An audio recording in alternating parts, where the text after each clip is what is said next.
think that should be good.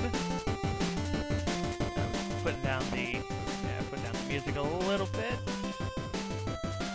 Hello, welcome. The stream should be starting pretty soon, hopefully. I'm going to, move to the main. Hello, welcome.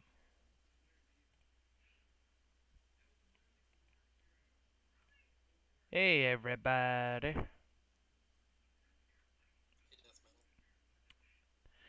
So, hello. I'm streaming right now, just a little bit. I just wanted to test my audio. How does my audio sound? Okay. Okay. Everything should be good on either end, and we're just waiting on Dusky, I think. Yeah, we're waiting on Abel's character player to come in. He should be here momentarily. But hey, welcome to Starbreakers episode 2. So this is second episode. How you guys feeling so far about the series so far?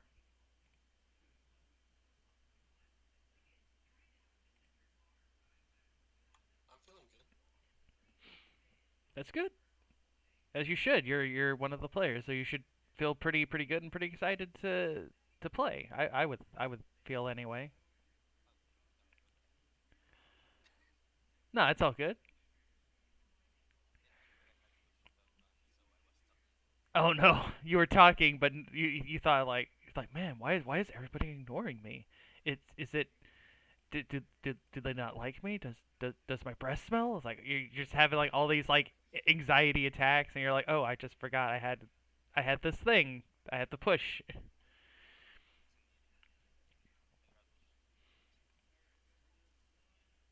Yeah, everybody should be doing their incrementals. Yep, done. Okay. Uh, so I'm gonna do a bit of a recap for people who didn't see the first episode.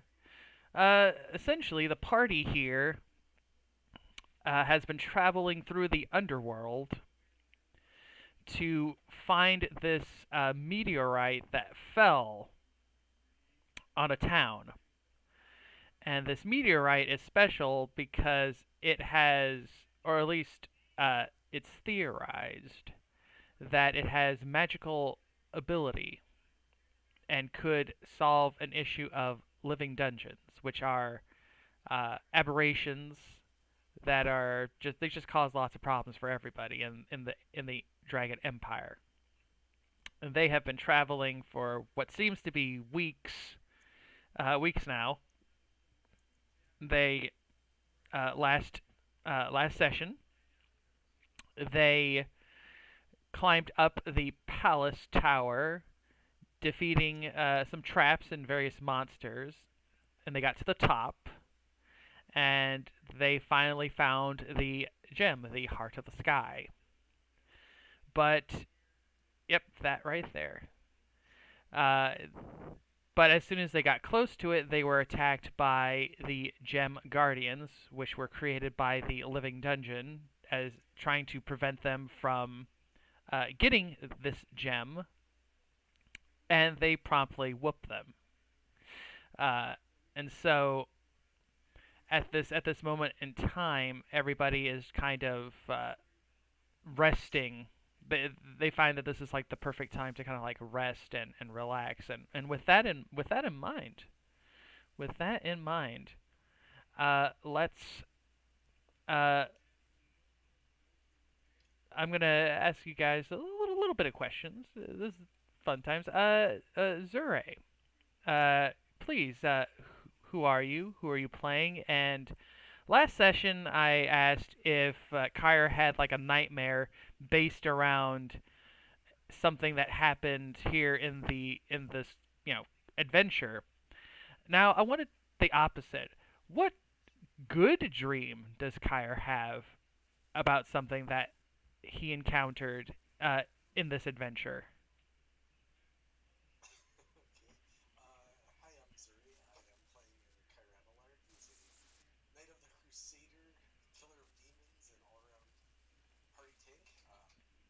As mentioned the last one, he was scared of the demons coming out of him. I imagine Kyra's good dreams are the ecstasy of killing many, many demons. Oh, indeed, and much like the last dream where you had the pirate monkey, the demon pirate monkey, come out of your chest.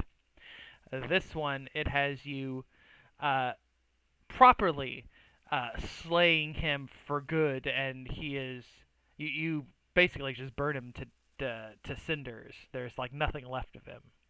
And not only that, but you also see the Diabolist. You see that you have struck her down as well, which I think would make Kyre very very happy in his dreams. Yeah, that's true. That's the goal, right? Okay, Mega Draco. Please introduce yourself, your character, and what kind of good dream does Jacques have uh, with an encounter that he's had in this adventure?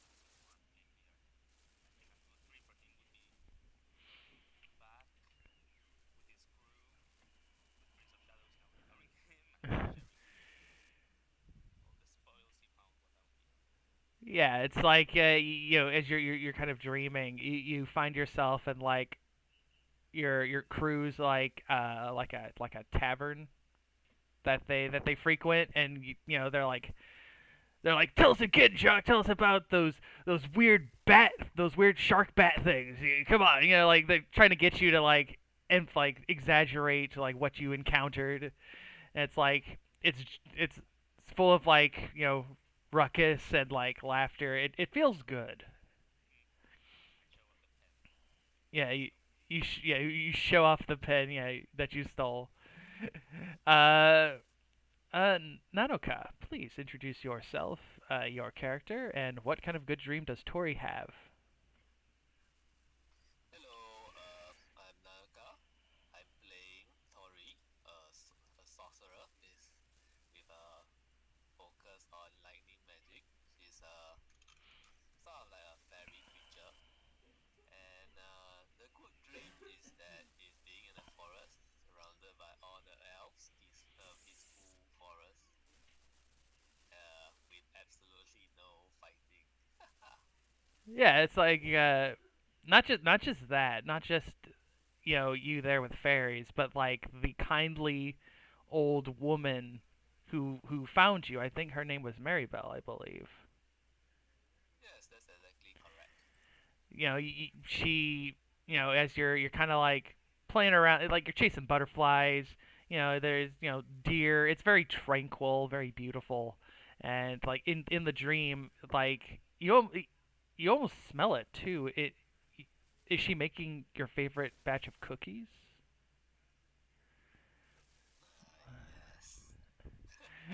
Yes. Very, very, very good dreams.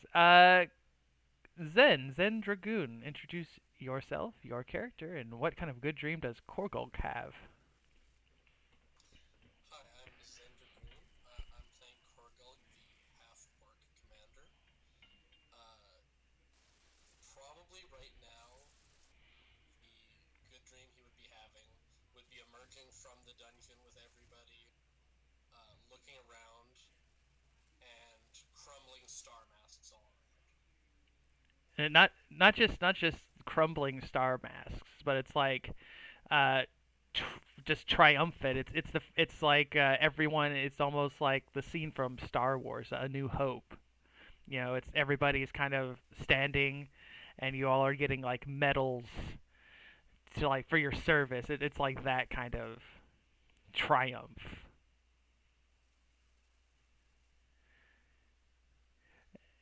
Yeah, he Indeed. And Dusky, please introduce yourself, your character, and what kind of good dream, even though, Abel isn't necessarily human. I'm sure he has some kind of good dreams kind of walking around in his brain somewhere. Yeah, I think he's got dreams. When he shuts down his, his little memory banks just kind of run wild. Um, what's up, everybody? I'm Dusky. I'm playing Aimbot 3.1, better known as Abel to friends and enemies and pretty much everybody, honestly. Everybody he meets. Um, he's a robot. He's trying to kill the black dragon, part of the three, and somehow he's ended up here because he's not very good at hunting yet. So he's in the exact wrong place, I think. Um, but he dreams of frolicking through the fields outside of Eldwold with those baby owlbears that we met oh so long ago. Oh, Just kind of like, rolling around in the wildflowers and cuddling them and just generally having a good time with some cute, not murderous at all owlbears. yeah. Yep, not orphans Yeah. either. Like, No, no, no, not orphans. Yeah, their mother is off in the distance just waving. I don't know if an owlbear can smile, but if they can, she's smiling. yeah. Uh, Probably not smiling, but you definitely hear like approving kind of hoots and like Abel, you swear that you feel like uh they're like rubbing on your metallic body and they're kind of making those kind of like hooting kind of churl sounds that some birds make. And as you all are dreaming these beautiful dreams, something begins to happen. Those wonderful dreams start to fade. They kind of a fog kind of rolls over, and you all are kind of brought to something more, I wouldn't say substantial, but something that feels more solidified. You find yourselves at the entrance, which is right here. You find yourselves at the entrance of. Here we go. That way we can have everybody can see what's going on. You find yourselves, yeah, there at a place that looks like a sanctuary of some sort. There is different kinds of like alchemical plants.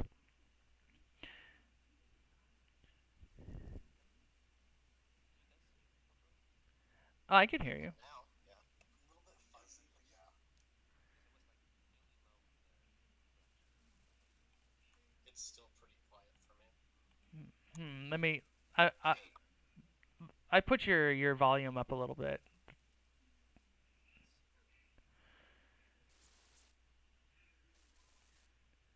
Yeah, I think I think everybody's was was all right. I could hear everybody, even Jocks, I think. But uh, with that in mind, again, you guys find yourselves here in a kind of a magical kind of sanctuary, if you will. There is different types of alchemical plants kind of adorning this. You're kind of adorning all the stuff around here. You see these very large statues with like this kind of thick, kind of liquid that kind of bubbles and brews. And you see in the far distance a figure, and they seem to be kind of jotting something down. I will show you guys a bit more easily.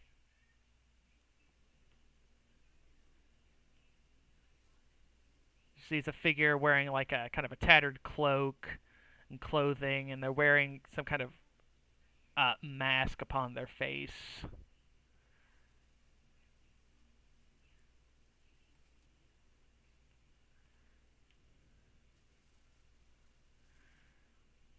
And so, with that, what do you guys do?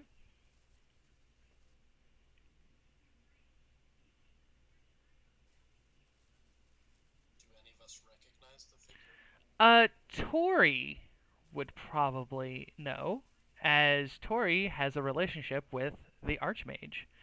This is not the Archmage of this age.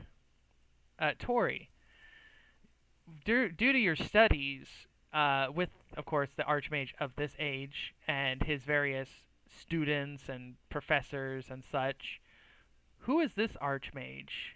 What age are they from? And what solidified them as an important figure in that to be kind of remembered? This is from Tauri study. This is the Archmage of the Sixth Age. Mm. He's noted for curing a plague, which is why he's always portrayed with wearing the plague mask. And the fire in his hand is his method of curing, which is to burn the plague away. Indeed. In fact, his he is the reason why the Lich King was defeated. Actually, was his medical expertise kind of blended in with his magical ability. So that's why, while there is still, of course, undead things roaming around, there are none that are kind of controlled by the Lich King proper. And again, as I said before, this figure, this Archmage from the Sixth Age, uh, they are jotting down notes, and you hear in the distance, you go, yes, I see. This is going to be quite a task. And you see them go that way. They go to the left. What do you do?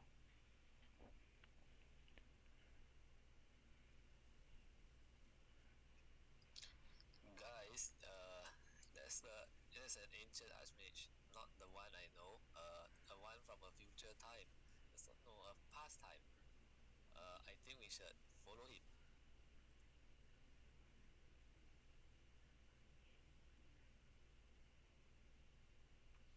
Korgel will give Tori a questioning look, but then nod and escort them down the hall.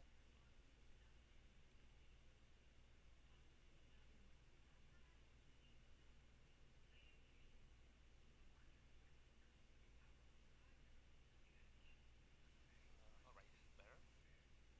Yes, Mm-hmm. I think so anyway. Alright. Kyrie's skeptical about this whole situation. He's gonna take his sword and drive it slowly into the tiles in the floor to make the. He's afraid that essentially this is the living dungeon trying to trick them or something.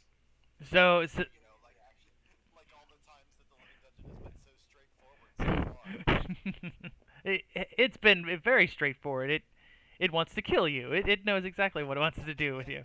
It hasn't ever lied to us. Exactly. Kyre, as you take your sword and you kind of plunge it into the ground, you hear the distinct sound of uh like steel hitting like very very hard stone. So this definitely does not feel like living dungeon stone. This feels like something that was carved out by like an actual thing. It feels real. Is what I'm saying. He's still skeptical, but it'll hurt to catch him when the others happen. Korgulk, as you kind of get to where this archmage is, you see that there are tables aligned with notes and vials and all types of kind of things, and you see kind of all around you. You see these circles with various kind of runic kind of languages on them. Give me let's see. This give me like an intelligence or a wisdom with uh, with an appropriate background, as you're trying to kind of see how these look familiar to you.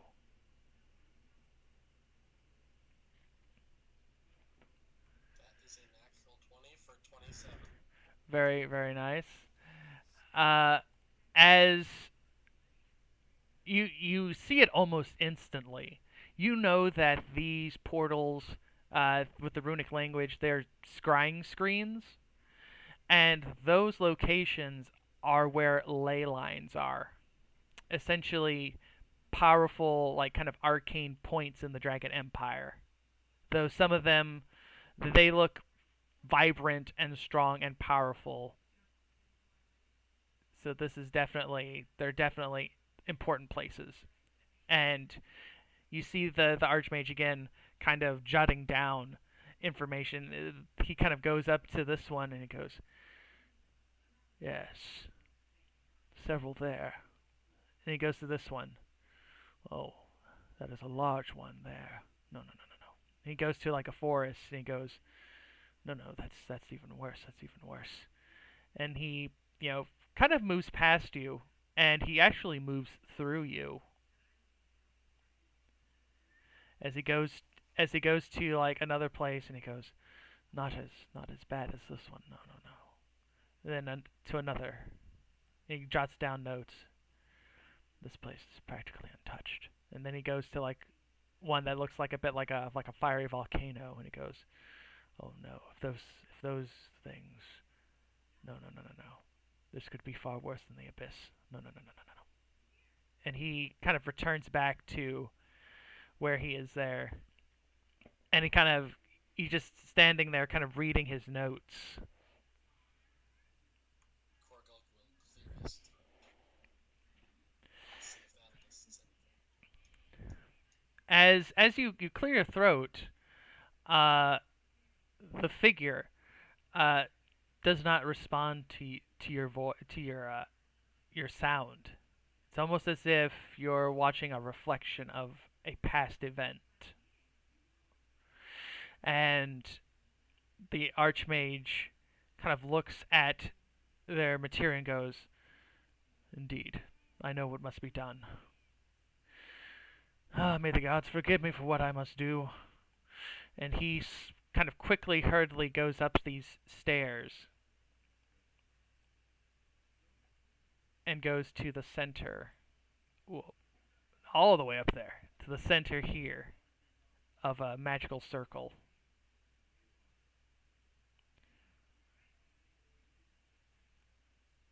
I will follow so I can see what they're doing. Do you tell everybody else? Well, I was gonna say while Korgo does that, I think if Abel can kind of see something through these these kind of naturey looking ones would maybe have caught their eye. Oh, yes.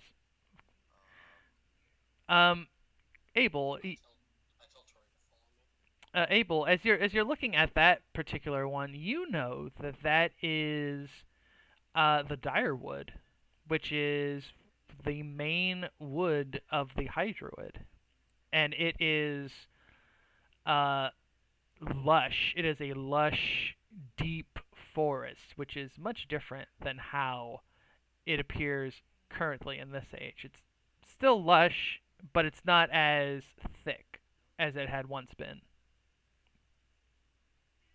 um, oh man. Uh, so this portal is just like something on the ground. Yeah, it's like basically it's like a scrying screen. Essentially, it's Okay. it's it's it's essentially like a video recording, if you will. Okay, so it's pretty clearly like not something I can walk into. No, no, no. Okay. Okay. Interesting. I don't really know. Yeah, I was gonna say I kind of wanted to see what would happen if I went into it, but if it's just like a screen, um, I mean, if you like walk into it, like you'll smell like the kind of the natural like pine of like the trees. You'll hear like the rustling of like birds and like animals. So it'll certainly feel like you're there, but you won't be like physically there. okay. All right. Yeah, yeah. I guess actually, you know what? I think that's what he does. I think he just goes in here and just kind of like sits and watches, the birds and stuff. Just kind of chills out. Yeah, you do. It's a very calming place, and and you can certainly feel the High Druid's kind of power is just flowing over you there. So you know that this is like, as I kind of said to Korgol before, like these are ley lines. These are magical kind of places of importance. So you know that the Dire Wood was considered at a time a very important ley line for the Empire.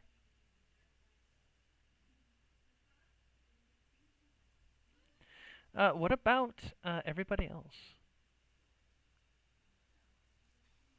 Tori is definitely very interested in seeing what the old Archmage is doing, which is why he's following closely behind Cogluk. Um, Kyre, what are you and Jacques doing? I'm gonna go right through his desks. Okay, you can certainly do that. You find again various notes, research papers, very magic nerd professor man material.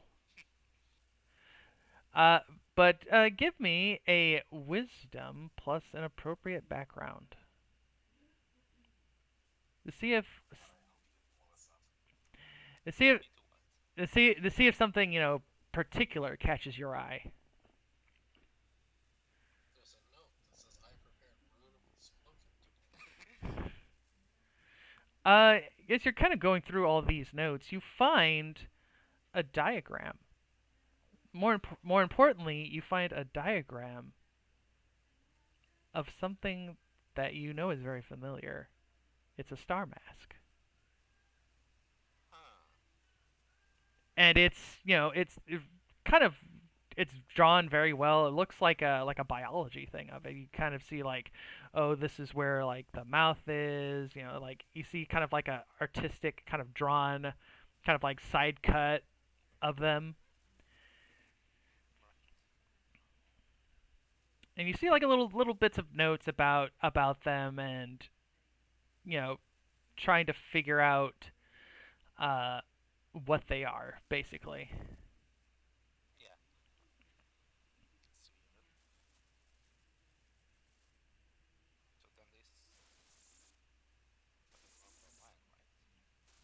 I mean, yeah. Wait, did Tori mention that he's? Yeah, he did. Yeah. Yes, he said that this archmage is from the sixth age. So weird.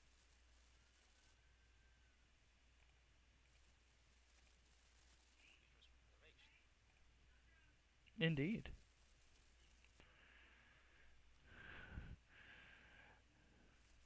Kyre, what are you doing? I'm just casually his eyes as Jock starts rambling through the powerful medieval stuff. And he starts getting distance between him and the potentially submissive documents. He's going after Tori. Tori. um. Yes. Korgol and Tori, since you guys are right there, you can see that again, much like the other places, there are various notes, documents, uh, and you see the archmage in the center, and you see them kind of whirling their hands, and the circle that they're in starts to glow. And Abel, you feel kind of a rumbling sound from where you're currently sitting. Just vibing forest. It starts out Literally. it starts like that, and then it starts feeling more like an earthquake is happening. Love that. And um, you all start to see uh, the magic kind of glowing much more violently, much more intensely as the archmage is kind of like essentially kind of doing like a power up charge, if you will. Jacques, as you're kind of closer to Abel, you can kind of see, especially from this one, you see that chunks of the actual land of the ground are being kind of pulled out of the very like ground, and you see, you know, you see like them kind of float in the air, and you see that chunk of like land that was kind of pulled out of the very ground. You see it get flung into the sky, and a kind of a ripple effect happens. And as you kind of you turn to Abel, you see that that is what's happening there as well, and at that place where the volcanoes are and all these other little locations. Um, and this is something that happens over the course of, I want to say, it happens not instantaneously, but it's like 5 minutes. It takes 5 minutes, but it's just such an intense kind of feeling. Uh, and as the archmage kind of finishes, uh, you you all kind of see them kind of bend over, and they breathe heavily at the at just this kind of violent explosion of magic kind of used, and they go, that should rid the Empire of the worst of these living dungeons. I can only hope that they do not find a way to return. Perhaps if I can find that comet. And as that happens, as they say that, you all are instantly returned back to the gem room. And you all kind of wake up with like a start.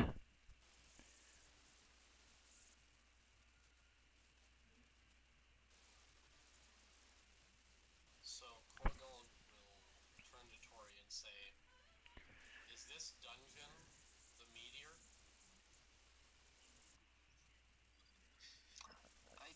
Yes, I think we are in the meteor itself. I don't know what the Archmage did, but clearly what he has feared has come back to hunt him and is going to hunt us too.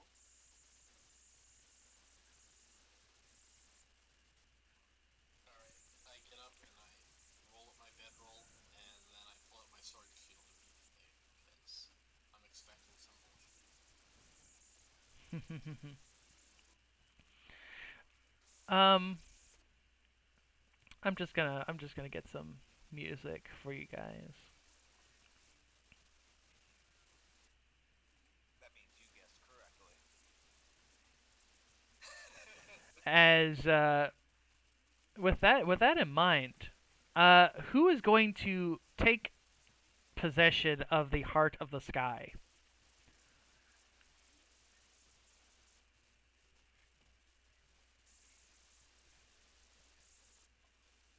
I mean, I would like to vibe check the thing to see if it's gonna corrupt us. I mean, if you, I mean, sure, you can totally try if you want to. I guess would that be insight on the gem? Yeah. Okay. I'm just gonna roll flat each way.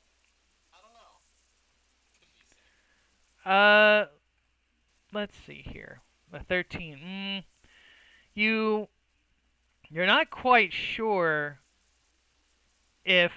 it is if it is corruptible or not, but it's the light and such kind of dances about it in a very calming fashion. Just gonna do the volume a little bit. There we go. oh, we didn't roll for icon dice. Oh no, you Can I just didn't. wait until we got to something we had to roll? Uh, sure, you can. You should roll them right now. It should be fine. Okay. Nice.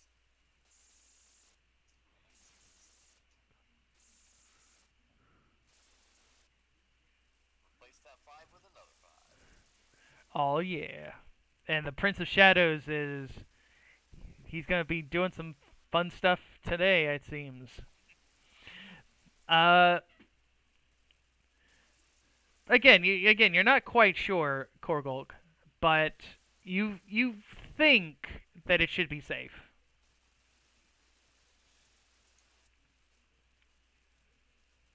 Alright. I guess let's give the Tin Man a heart. You read! Well,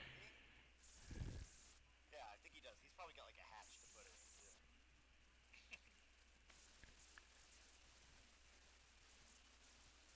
Yeah, it's essentially the heart of the sky. It's large enough that it can be kind of carried in a backpack or like in like a little hatch. But it but Abel, as it goes into like that little hatch in your body, it feels strangely light, as if it's not really kind of laying on you. It's more like it's kind of floating within you now.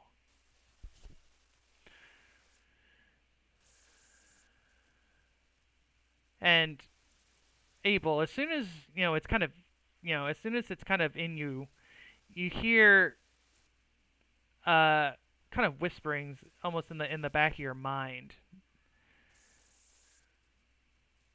and you kind of adjust to it, and it kind of seems like it's whispering uh promise of power to those who seize it. I have a question for you, mere mortals.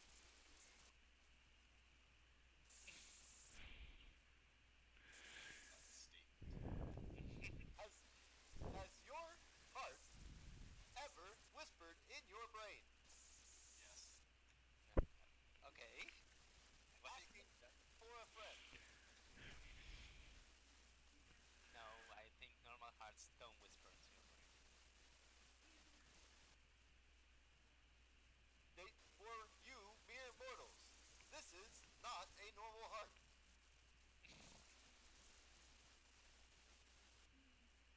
In Has it whispered anything to me that I feel compelled to act on right now, or is it just kind of like vague, like? it's very vague, but as you kind of listen to it and such, you get the impression that this thing wants to be kind of wielded by people with like just immeasurable power. This thing wants to be used by an icon. Like that's how powerful that's the kind of power it's trying to seek, if you will. Or only the icons would really have the power to fully utilize it. This is fascinating. Okay, the player, want to like. I have a thought, but I don't know that Abel is working there. You know what? I might actually DM you something. It's Sure, not relevant for right this second, but I'll DM you something to this. sure, no problem. Definitely trustworthy that it wants to be like placed in the proximity of like the Archmage. Definitely nothing bad will happen. Exactly. With that in mind, you guys now have to find your way. Now that you have the heart of the sky in your possession, you have to get out of the living dungeon. So let's figure that out first, shall we? Uh, I believe it was Kyre. It was Kyre and Jacques who did trap montages last time, correct? That's correct. Okay. Korgulk, please describe a trap that you kind of encounter as you guys are traveling down from the gem room's kind of doors and like down the stairs, if you will. I'm gonna go with the classic I see. And how how do you uh disable the trap? How do you like kind of fight against the trap, or how do you kind of like prepare to like take the brunt of the trap? I think I am going to try to nimbly dodge the trap. Okay, so give me I'm gonna measure the timing, and then I'm just gonna start jumping. okay, give me a dexterity plus a relevant background. The DC will be 20. Alright, I got a natural 19 for 30. Ooh, very nice. As the blades are kind of cutting through, uh, you see that there is indeed that like split second, and that is when you deftly roll through the traps, and kind of along the way, you take your blade, you kind of cut it along the floor, and that kind of helps disable uh, the the saw blade traps, and they kind of jut to a stop, and they no longer move. I will beckon the others onward as we making our way. Okay, and Abel.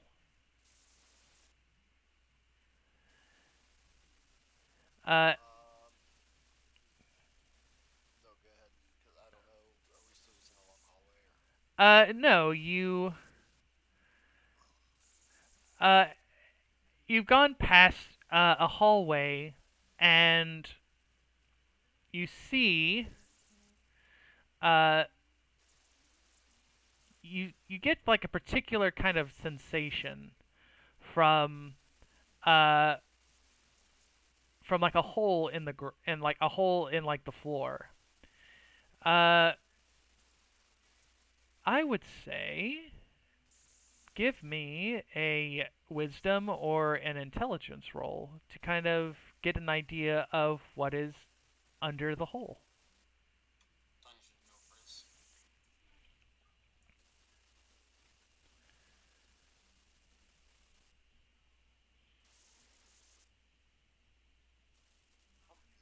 Maybe one day. Maybe. Maybe one day it'll roll. There it goes. There we go. It's not a good roll. Uh, maybe it's you're still maybe it's the fact that the heart of the sky is kind of like messing a little bit with your systems. It doesn't take it takes you a little bit longer to kind of figure it out, and then you go, this smells like a sewer. We love a sewer hole. To be fair, he wouldn't have thought to smell. So. Yeah, that's the thing. So I don't have smell in a sewer. Well, maybe I do. I don't know. Yeah, You have the option, but you don't need it. yeah, It's it's the upgraded model. yeah. The smell senses. I didn't have them turned on today. I forgot to turn them on after I woke up. Um, okay. So there's just a big sewer hole, huh? Well, it's more like a sewer grate, Oh, I see. and you don't really see any other ways to kind of like get out of like this kind of hallway that you guys are in. Okay. I see what we're getting at. Okay. Well, you said it's in the floor, right? It's not like in the wall. It's like No, it's in the downwards. yeah, it's going downwards. You get the impression that while you guys were like sleeping, that the living dungeon messed around with like its physiology to like kind of change how you guys uh well essentially kind of change its shape to kind of like confuse you probably. Right. It brought its bowels to us. Yeah. Yeah. Love that. Okay. It's funneling us towards its lower intestine. Yeah, it's got something it needs to get out of there. Or it's insulting us. Okay. Well, I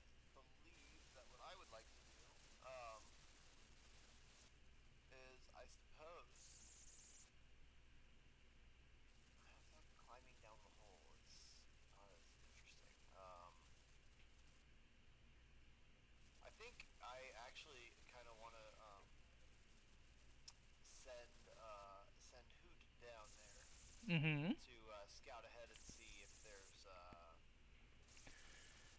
don't know, maybe we get lucky and a rope ladder was dropped into it or something. Like maybe there's something down there that they can pull up or something. Sacrificial owl. As Yeah, a, exactly. are you essentially saying you want like something that will help pull you guys down into it? Yeah, like to go down there and see if I don't know, maybe there's a rope or something that happened to fall in. For the last group of unfortunate adventurers to come through I here. bought 50 feet of elven rope. Okay, but well, that's fair. I mean, that's true. I don't know what I have. I was just trying to think. I wanted to use my bird for something. Is to see if there's like I a scout mean, down there and a way to get down, I or mean, with their better eyes, if they can see some handholds or something like that. sure. We can have Hoot do that. Uh, uh, you kind of dig your kind of robot hands into like the grate, and you kind of heft it to the side, and you kind of tell Hoot uh to like kind of fly down there and see if there's any kind of information they can give you, and Hoot just gives you like a hoot and kind of flies down, and you just hear like the sound of kind of flapping, and about 10 minutes or so passes by, and then you hear the flapping return, and Hoot kind of comes back, kind of like ruffling their feathers as the kind of the moistness of the sewer is just not very pleasant to them. But Gross. they kind of speak to you in that way that a ranger can only do with like their their their pet, if you will, with their eyes. That there is indeed an exit through this sewer. It's a bit of a walk, but there's definitely a way out. Okay. I will communicate that to the group, and yeah, and I'll say, there appears to be yet another hallway at the end of the sewer. If we can just get down here, does anybody have any rope?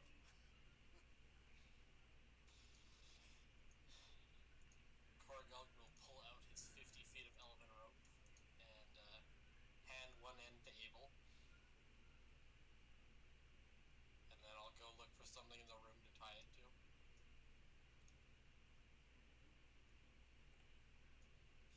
Actually, if we're not too far from one of the swinging blades, we could probably tie it to one of those like pillars that hold them. Indeed.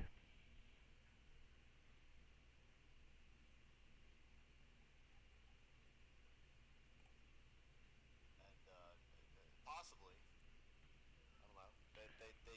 They can fight, so maybe Hoot can fly back up and untie the rope later. Yeah, they can peck it loose. Yeah, there you go. Indeed, as you kind of grip into the kind of the mechanism that kind of was utilizing the saw blades. You give it a good couple of tugs, and it feels pretty tight on there. And you all begin the slow descent from this hole uh, down into the sewer, and I will move you guys over. Korgok now has 48 feet of elven rope in their inventory. You all would essentially kind of appear from here, probably. And as soon as you guys kind of get down there properly, you again kind of smell the foulness of this uh, of this. Actually, that one's probably a better one. There we go. You smell like again just the natural foulness of the sewers, and it's moist and it's gross. This feels like an actual sewer.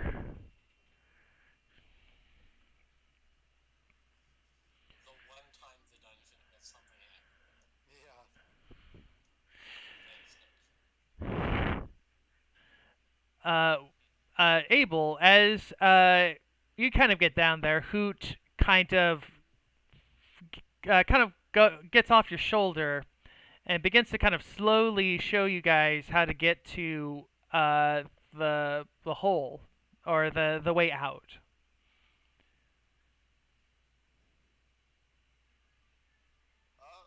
My friends, I think we are supposed to go this way.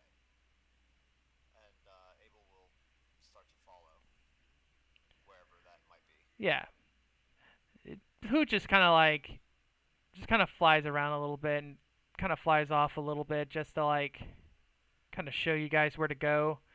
And you see various crates and such items. I'm gonna wait for Tori to catch up because I smashed one of the crates. Just entrance on. You smash the crate. You smash the crate, and there is what looks to be refuse, basically trash. So Kaya just a bite of plastic and garbage on his hands now. On a sword, probably. But yeah. No, I'm punching.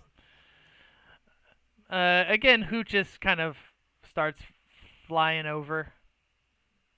Abel, you kind of notice that the wood here, the planks, they are not that sturdy.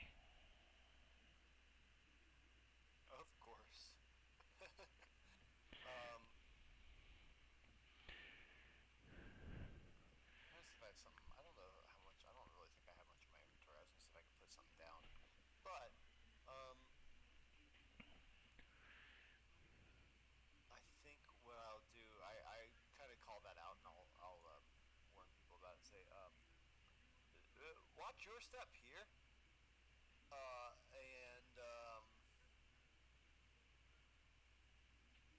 And how big is this gap? It's I want to say like 3 feet, close to 4 feet. Oh yeah, okay. Well, Abel's made of metal, so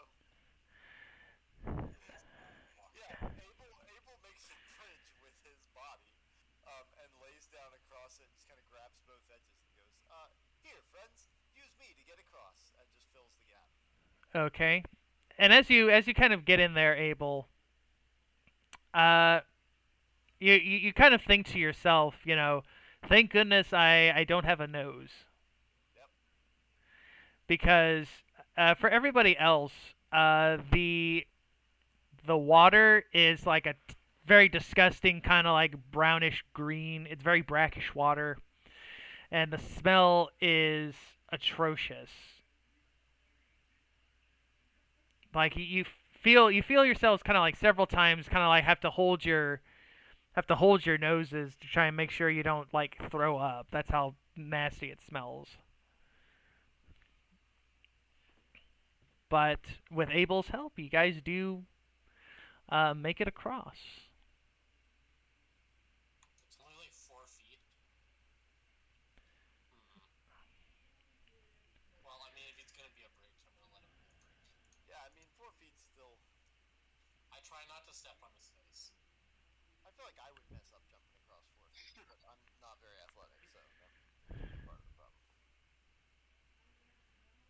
It's not really the distance that's the problem. It's more like you don't want to fall into like the horrible, nasty, ugly water. You really don't want to mess this jump up, so you might as well. And Hoot again just kind of continues flying over. Kind of just waits there for you guys. More rickety bridges. Indeed. Now, does Hoot go this way? Uh, Over here, it looks like. uh, Essentially, Hoot flies across and sits right there. And that's like Abel. That's kind of your signal that that's probably where the exit is.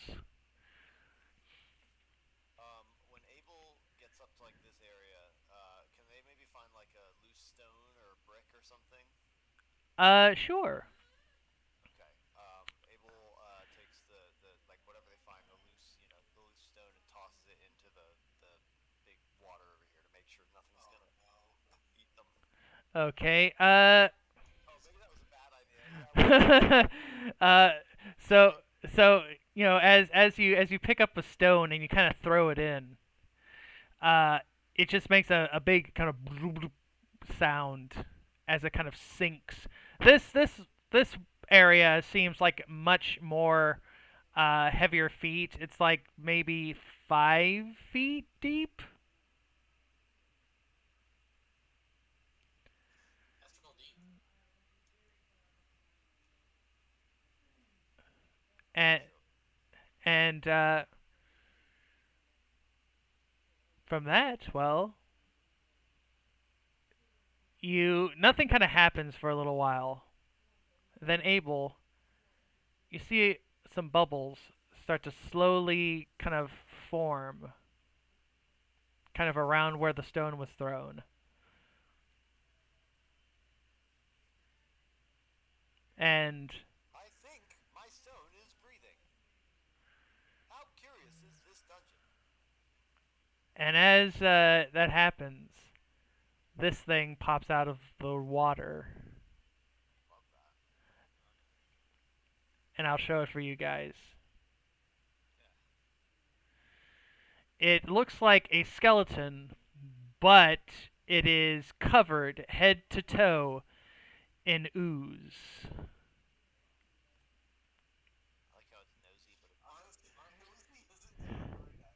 yeah, I Aren't love that. aren't we all skeletons covered in ooze? Yeah. And Abel, as that one kind of comes out, Speak for yourself, meatbag. you see more bubbles start to pop up, and you see more of these things begin to pull out of this fetid water. But Abel, worst of all, as you see these things, Korgulg, you notice that from here there is movement in the kind of shadowy areas. Oh boy. Eh, It's friendly, shadowy movement. Abel says, "Sorry, everyone, but I did not want to be surprised." And you say that, but you were indeed surprised because out of the shadows comes this thing. Fishy shadow. Indeed, it is an ooze that is has very much an oily kind of consistency.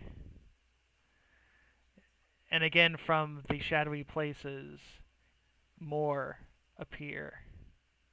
And now it is time for everybody's favorite game, initiative. You tell me. Well, hey, better now than when we're trying to cross the ooze or something.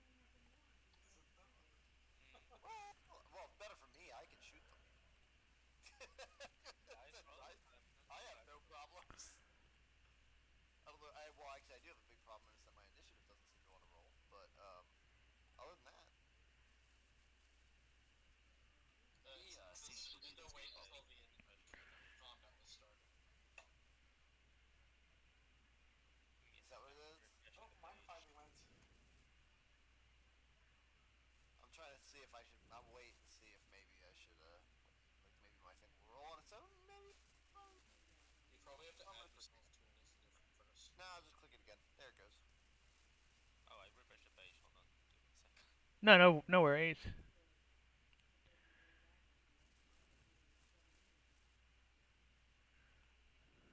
I gotta memorize like what I got today. I think I have. I think you have a thing with the Hydroid. No, no, no. I'm just trying to think. Like I picked a talent. I gotta remember my Oh, talent now so okay. I get to use it. You guys know how I am with abilities that aren't attacks. I got a good one, but it might not be good for this fight. we'll find out.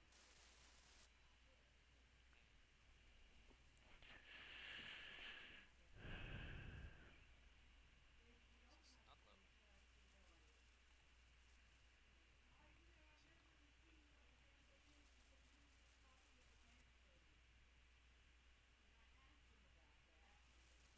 I'm gonna take this opportunity to grab another drink real quick. Mm-hmm. While we're waiting on Jacques, I guess I'll roll the.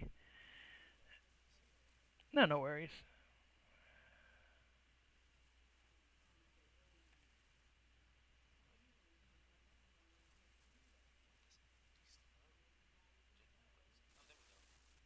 go.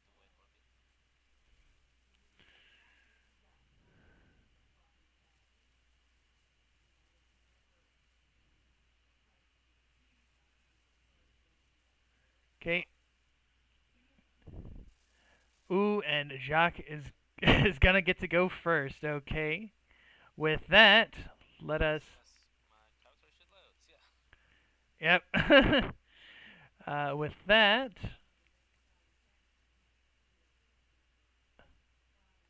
Love going last.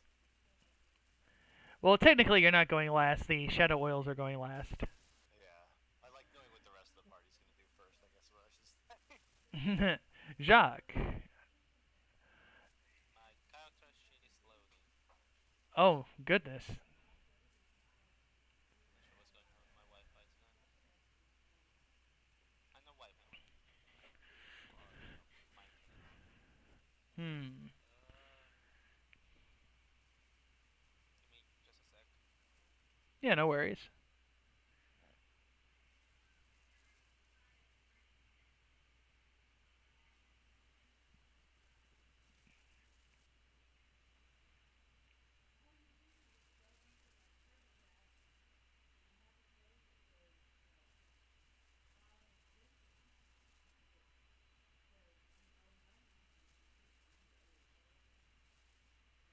Alright. Who knows my charisma? Because it's not loading. I'm not sure why. What are you wanting to do? Like, what kind of attack are you wanting to do? I want to shadow walk. Okay, I'll do that for you. Let's see where. Yep. Okay.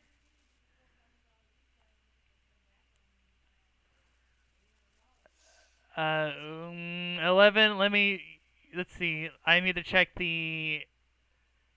Ooh. No, unfortunately, that does not hit. Unfortunately, Jacques, you cannot shadow walk at this particular moment in time.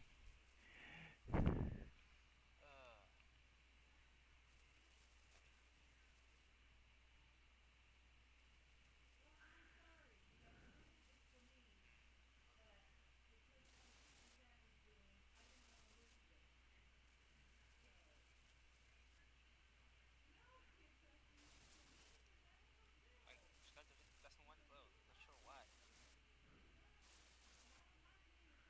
Hmm. Just let me know what do you want to do since you can't do shadow walk since you missed. I want to look at my character sheet so I can choose. Oh, okay. I don't know. That's weird that it's doing that. Give it one more refresh.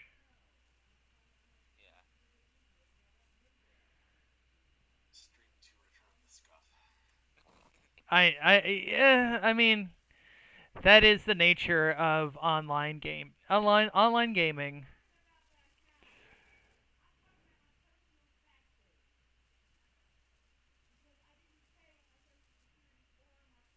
So we got that shiny champion beats his shadow walking, he doesn't get to even use it. Not sure why. It's also like when it refreshes thing. I don't know. It's weird.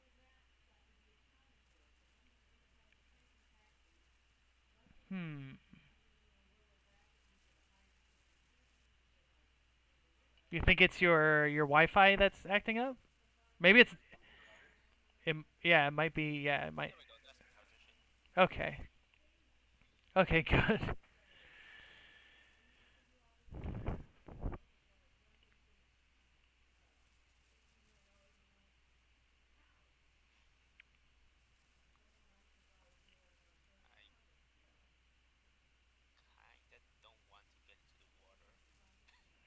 I mean, I don't blame you. Like waters in quotes here. I'm just gonna this one and use my assassin shot. Okay.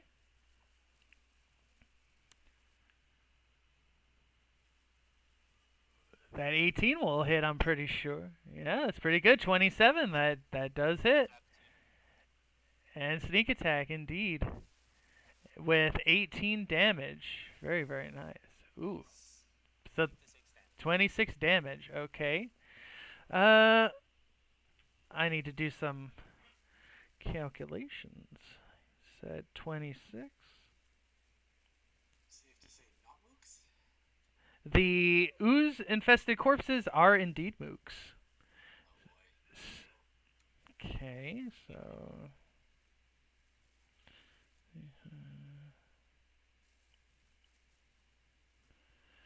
Okay, so essentially, you kill this one.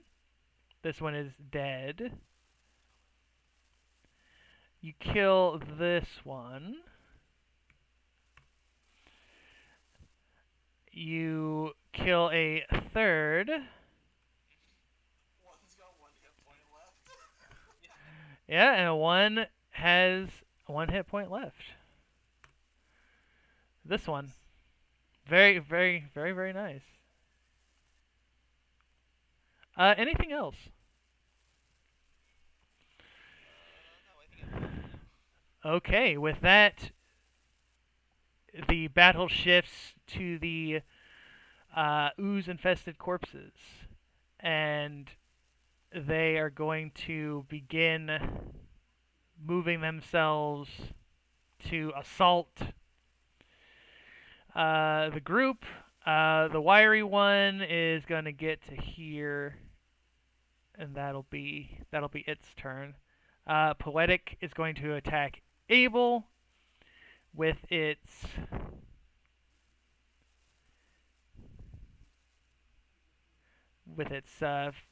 bone shard fist, and that is a hit, and it's a natural 16, so it does double damage.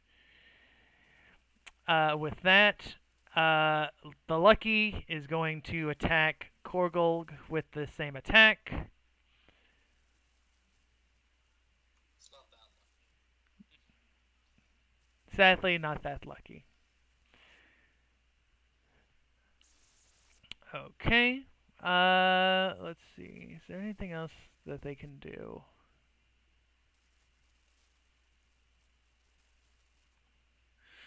That is their turn. Kyre.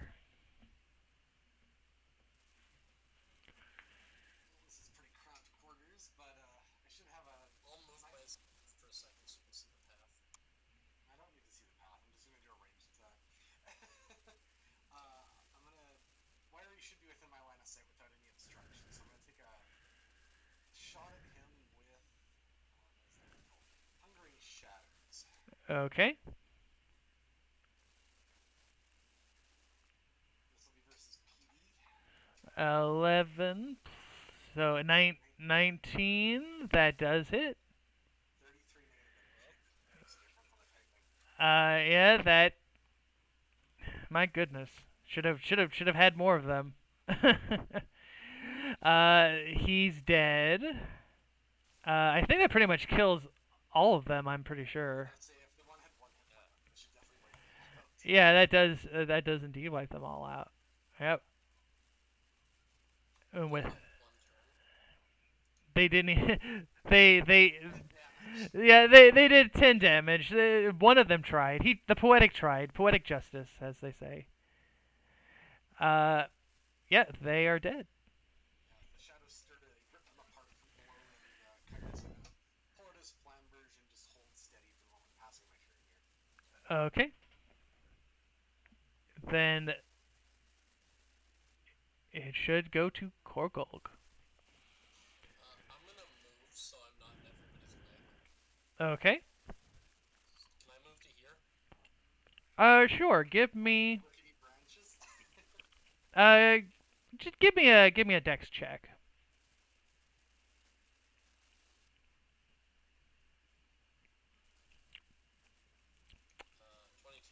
Oh, you make it. And then I am going to do, for the first time ever, weigh the odds. It was not worth it.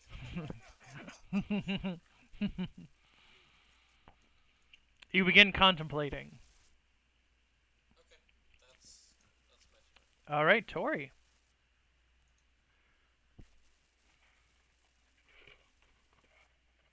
Well, the oozers are pretty far away, so I suppose I gather power. Okay.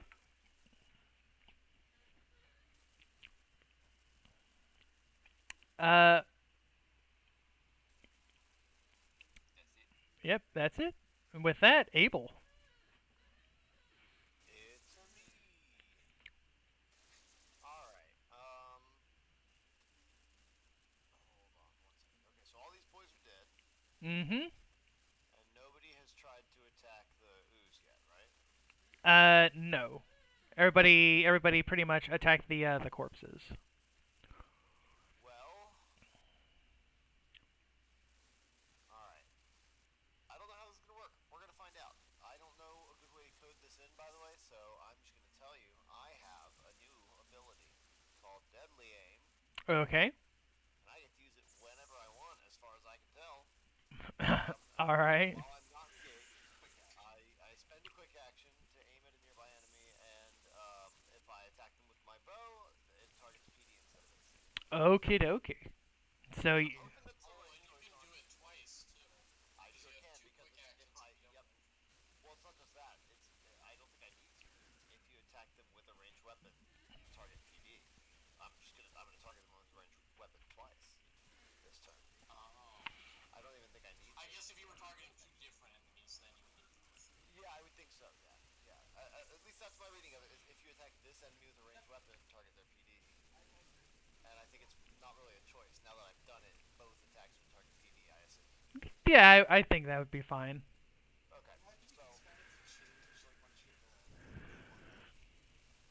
that's it. Yeah. So as a feat, I can do the MD one, but I would still say just reading the text of it, Okay. I assume that means that probably you use it for both because it's probably not super built for double range anyway.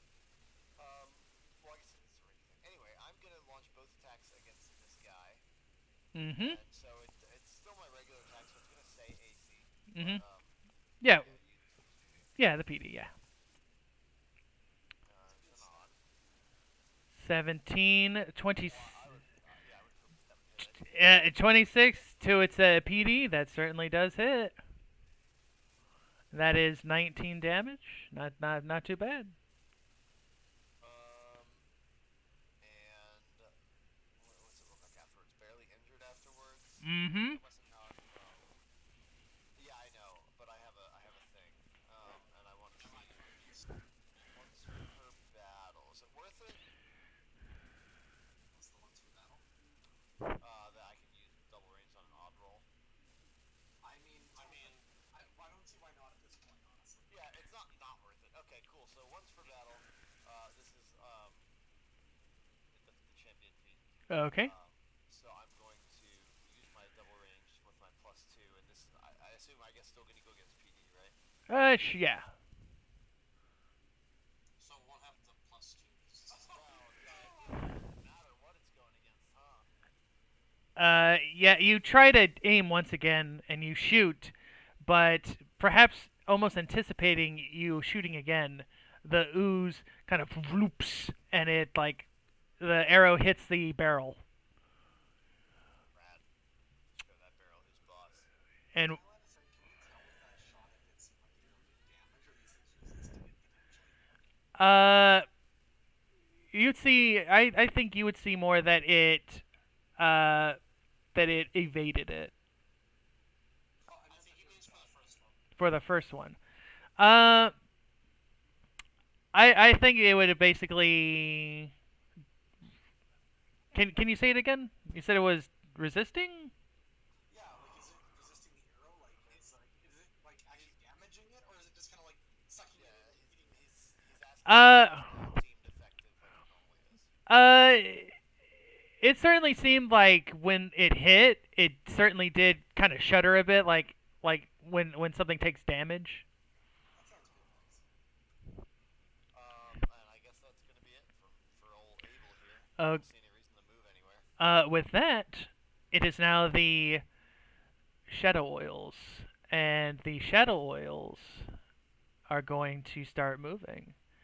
Uh, the bitchy shadow oil is gonna come up to Abel. Uh, the over emotional is going to get to here. And the romantic is going to take the long way around. And it's going to go here.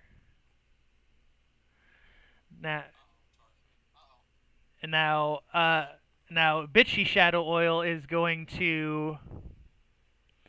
Abel right into the goo. Ooh, actually, this can target 1d3 nearby people.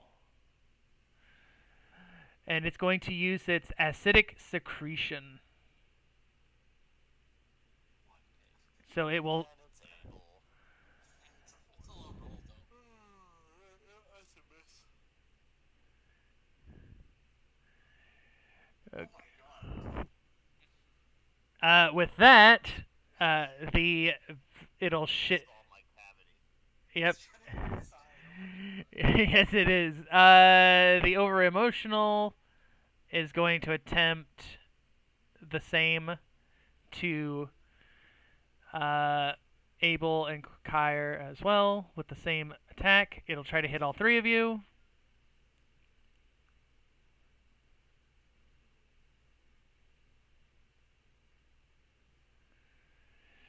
Well, one of those hit.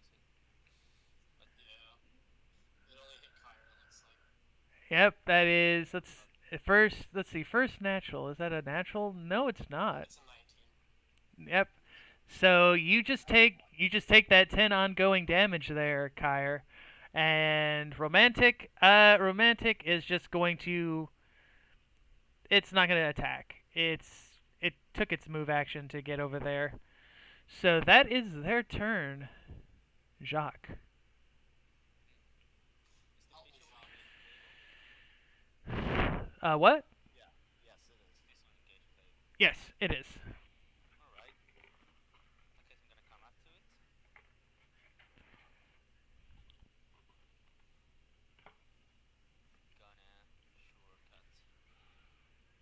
Oh, I forgot to target.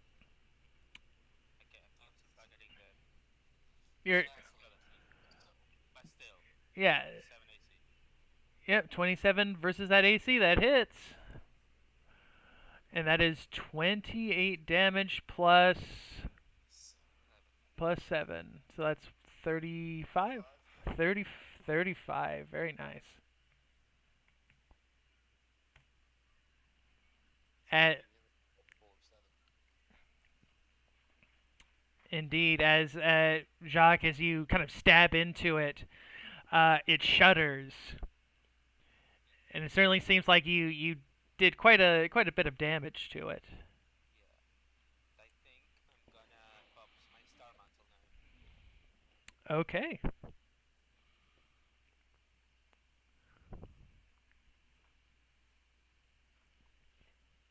Anything else?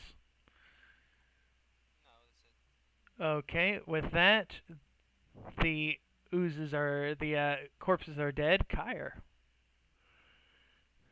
Can I get over towards the romantic one, or would that be too far? I think you could. It would be like a move action, just regular move action. Let's check it. Okay, let's do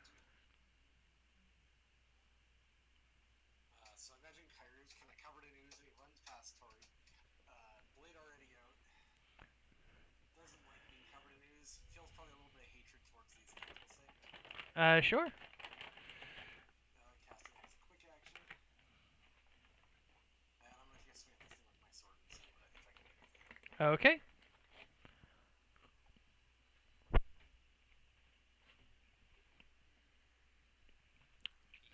Unfortunately, that 12 will not hit. Corgo, give me John. rerolls or no? Yeah. I'll use try again.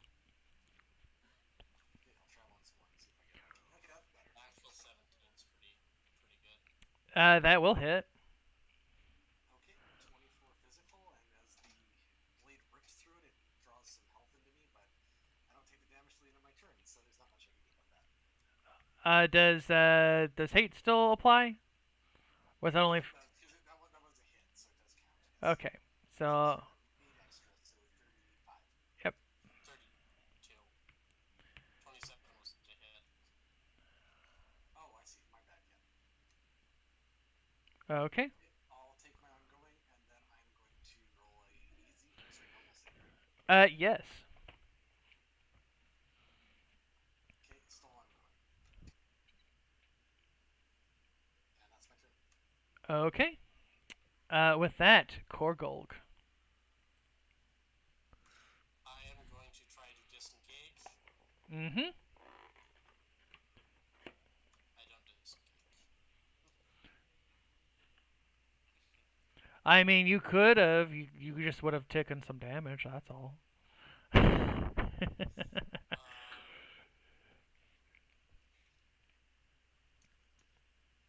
hurt does the one on Kyra seem? It's injured, but not super injured. Okay.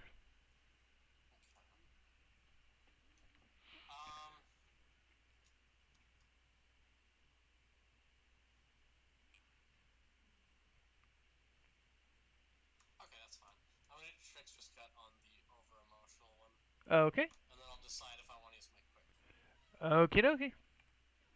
Natural 14 for That 23 versus MD. 23 will certainly hit that MD. That is for sure. So that should be 22 damage. 22 damage.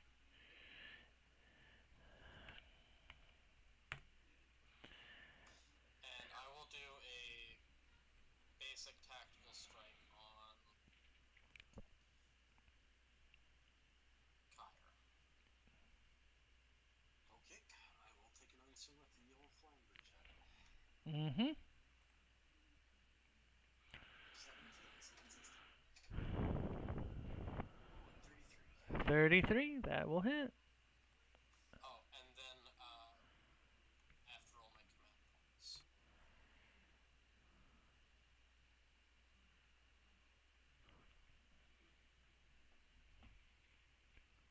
Nice.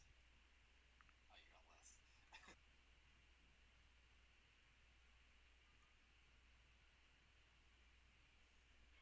Anything else? Nope, that's it. I'm done. Okay, Tori, it is your turn. As you've been gathering your power, the cosmic energy kind of flowing over your body. Okay, just to ask first, there isn't these guys aren't vulnerable to holy, are they? Are you saying are they? Vulnerable to holy? No, they are not. Alright, then I won't have to do anything special. I'll just start lightning walking, starting from this over emotional one. Careful, these are ground type Pokemon. Okay. The 28 will hit, and that's 52. Oof. And it's even, so I get to It roll again. is. You sure seem to do that a lot. I feel like maybe you've broken your character sheet. We rarely see you roll an odd Attacking roll. Foundry. And I know part of that is because of Corgo, but like you don't seem to roll odd rolls that often. You do know there's like half as many on the die, right? Like it Yeah, I really do. should work better. Okay. Oh, I never thought it was This is odd, so let me reroll this. I would say, but the damage is so good though. Oh, He's gonna yeah, okay. free reroll though. That's Yeah. true. So what do you think? Keep it or let it stand? I honestly, so which one's this going against? I think it's the one on Abel. I mean, I'm gonna Yeah. say let it stand. I would love for you to hit that guy. Your call. I'm probably Alright, hopefully. let's let it stand. Let's let it stand. Okay. With that. Ooh, and with a flash of lightning, it explodes. Jacques and Abel, you get shadowy, oily, goopy goop all over you. No, the more we try to stay out of it. I don't really want to question too hard the color of this blood that you've chosen for these. Unfortunately, that is the since it's an ooze. That's the blood that the mod I use, a module I use. That's their thing for it. Tori, uh, Tori, anything else? No, no, that's it. That's it. That's the end of my turn. Okay, Abel, it is your turn. As Tori took care of the shadow oil that was attacking you, there is still two attacking. Alright, well, I haven't paid attention to every single roll. How are we feeling, party? I think PD is probably the easier one to hit, right? Almost always. I mean, Tori I know, rolled I know. almost every time Yeah, I he guess attacked. every single time we've rolled on the PDs, it's been high rolls. So, well, I'm gonna just assume. Yeah, you're right. That usually PD is the better one. So let's do that. I'm going to once again take deadly aim on the guy right in front of me. And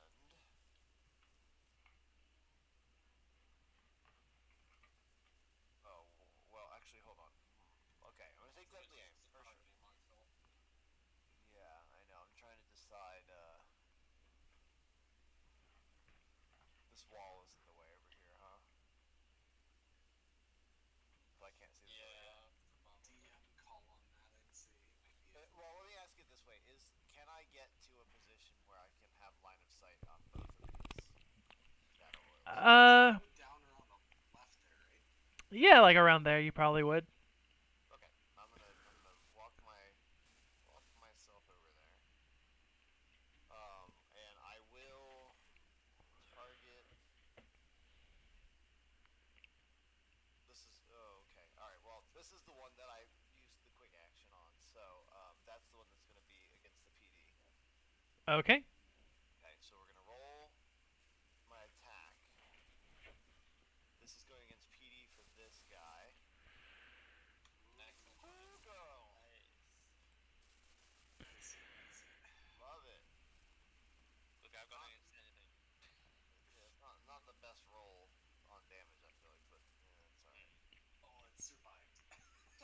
And then I will target this guy, and because it's a different goopy goo, this one's actually targeting the AC, so this one's as rolled. Use your special arrows.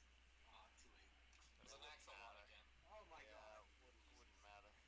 I have my second attack, so not great. Yeah, I probably shouldn't use the special arrow. You haven't used either yet, so. I know, I was thinking about that, and I've got 2 charges. Alright, well, it's, if they live long enough, that's a problem for next time. I have used all 3 of my actions. Indeed, as it is now their turn. The over emotional is gonna scooch on over, and it's going to target Jacques, Abel, and An attack of opportunity. Actually, you're right. I should roll to disengage first. So that Torgal can get an attack of opportunity. It disengages. It disengages. It's gonna move over here, and it's going to again try to use that acidic secretion. Oh, it's for Jacques, I guess, on a natural one. Of course. It shoots out the acidic secretion, but Jacques, you're able to kind of dodge out of it in the nick of time. So it like kind of eats away at the wall next to you. The romantic is going to attempt its acidic secretion. Oh no. Uh-oh. Okay, it misses me at least. That's a miss on me, actually, too. Okay, what about the 18, Tori? Sorry, and it goes naturally. Yep. Oh no. It's my entire charge. And it's and it's the first natural. I think that was the first natural hit of this battle. So Tori, this ooze, like a piece of it, starts crawling inside of you. Uh, and the save ends, so it's going to be a normal save. At the end of the ooze's turns inside the target, it will deal an additional 15 acid to the target. The ooze cannot be targeted while it is inside. So the entire thing goes inside? Yep, yep. So it is. Luckily, I have a way to fix this. So yeah. How he turns with his sword and just looks at Tori. So this is the end of its turn, so it takes 15 now? Yes. And oh, hold on, one more thing. Oh, no. It's fine. Don't worry about it. I go before Tori. We're fine. With that, Jacques, it is your turn. What if the lightning fork? Well, they can't lightning fork again this round. They just have their other chain spell. I'm gonna. Yeah, this one disengaged, so I'm gonna. Just gonna target it with a tumbling strike. He stabs Tori, but she counts the melee. That's a good roll. 25 damage. That will definitely kill it, as it shudders and melts. Just in case, I'm gonna move out of Tori's line of sight. That's a very smart thing to do. I'm just gonna move all the corpses out of the way for you guys. There you go. Okay. Anything else? No, that's it. Okay, with that, Kyre. I knew it would come to this. No, I'm not gonna attack Tori. That's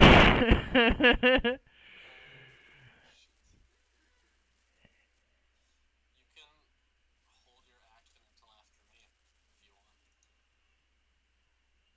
I don't remember how that works. DM, do I like just take my turn after him instead? Is that how it goes?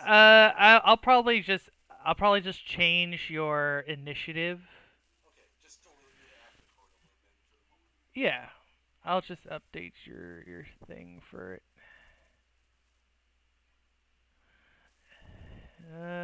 17. There you go. With that, Korgulk. Alright, I'm gonna use my ability that I almost never use. Yay! Yay! One effect that is not a last gasp save ends. So it's no longer inside. Okay. Tori, how does Korgulk kind of enforce clarity on you to get you to push the shadow oil out of your body? Deep breaths. Just push. Push with me. I'm imagining like just kick him on the back, and just. Yeah, but I think he's now just like, it's like I have used my spell. Knocks Curry on the back and he just hawks out the ooze. My new class is Birthing With that, indeed, it flops out of Tori's mouth. Alright. Is there any way I could get there in one turn? Yeah, jump probably. Will I be in Kyra's way if I jump? Yes, you will. Can I go around? Do I have enough room to get behind Tori? No, that's fine. I will pull out my crossbow and shoot.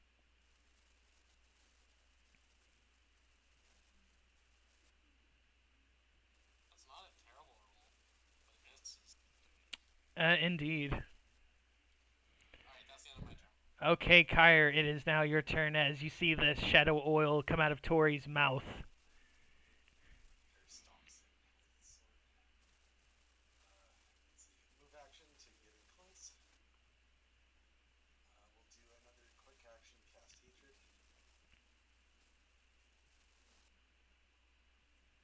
And then we're going to take a swing with the flat edge. Okay. I'm gonna use try again. It's a pity that was so bad because it was a good damage roll. Oh, Hey. that's better. It's vulnerable to flam breeze, right? No. Actually, I'm gonna spend my icon dice because I always forget with the Crusader to bump that up by one for a critical hit on this thing. Oh my goodness. Okay. Uh, please. I imagine the Crusader's mind fills him as he looks down at this demonic ooze that reminds him of the demons crawling inside himself, and he just unleashes hell on this thing. So that would be 37 plus the hatred to a 45 to 90 damage. Okay. You stab deep, and it wiggles, and it is silent. As combat comes to its end. And I don't have to make my ongoing saving throw.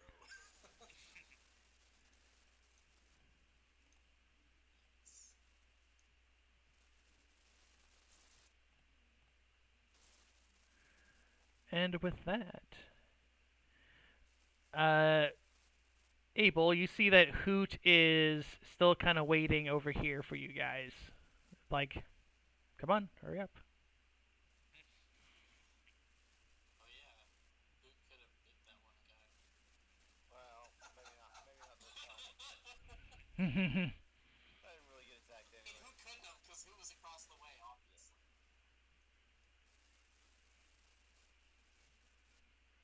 Are we able to make it across these things? No problem. Yeah. The rest of the way. Yeah, those ones are a bit more stable. More stable than stable able. Indeed.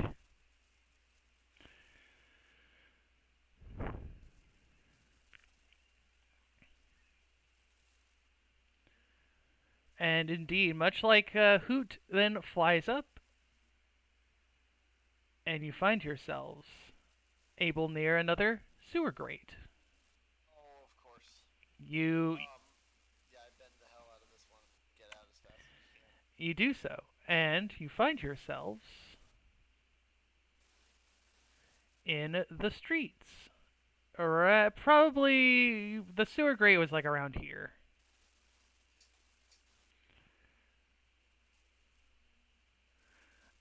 And you see that this is like a part of Eldwell that you probably did not see, or at least you probably did, but this was when it was completely smashed and broken. This is, you get the impression that this is what it looked like uh, before it was smashed. So you see, this is kind of like a street with like markets. There's, food places. It looks like Eldwell had been at one point a very beautiful city.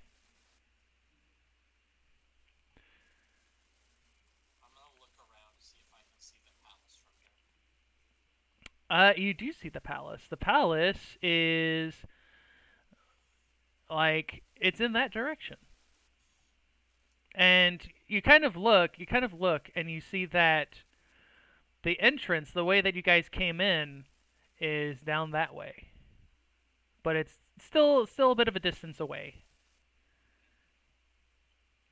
Okay. I'm gonna start heading towards the palace so we can get Luna and Last Light. Okay. I'm gonna stab a wall as a wall.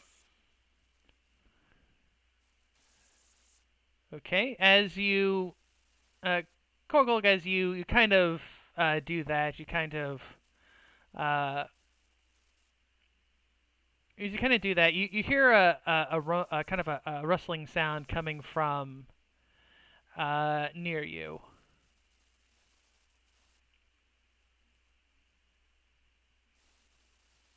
I just thought, should we take a short rest for getting back our encounter powers?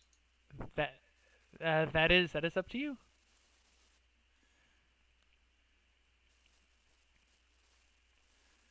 Yeah, I'll hit quick burst. I want to see if I get my skills power back. Okay. Nope.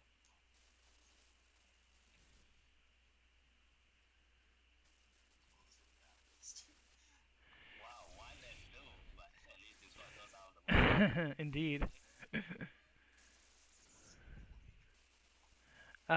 But yes, Korkolk, as I said, you hear a rustling sound, kind of close to where you are. Alright, I will investigate. You investigate, and as you investigate, you see. Let me find it.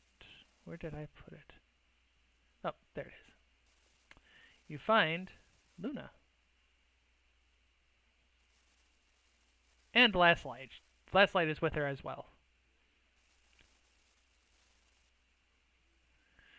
You see that she is kind of poking her head out, and she sees you. She kind of comes out, and she goes, "Oh, thank the queen, thank the elf queen that you are all right."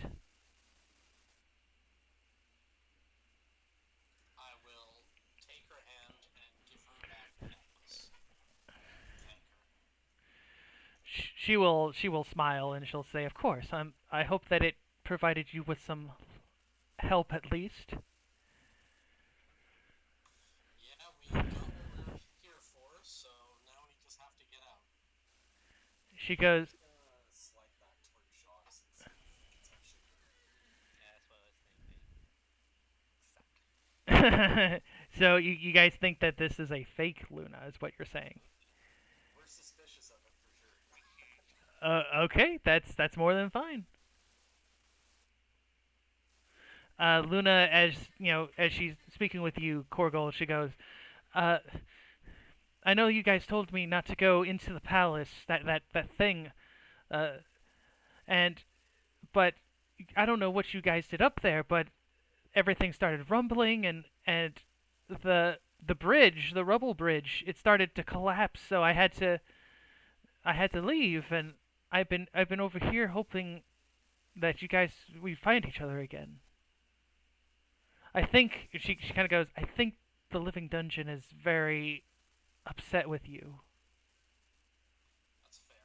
Tired of stabbing everything. and and she goes.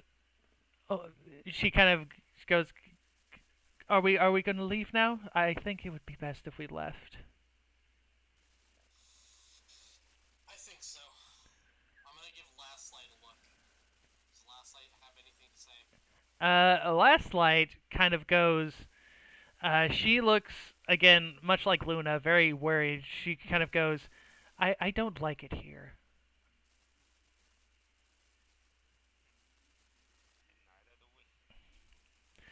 Neither do we.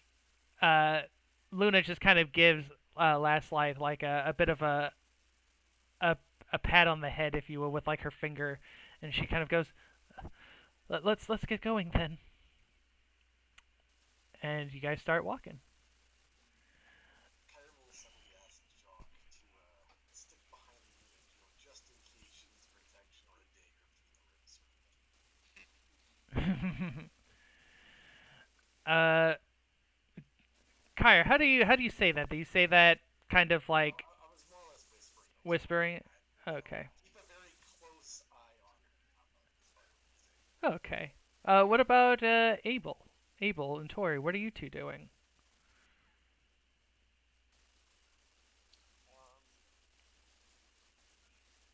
I think Abel's kind of been like wandering around looking at some little stalls and stands and stuff, but Abel, as you're doing that, you hear a rumbling sound coming from here. There's another Luna. I think they'll like peek their head around the corner. As you do so, you see something kind of slowly.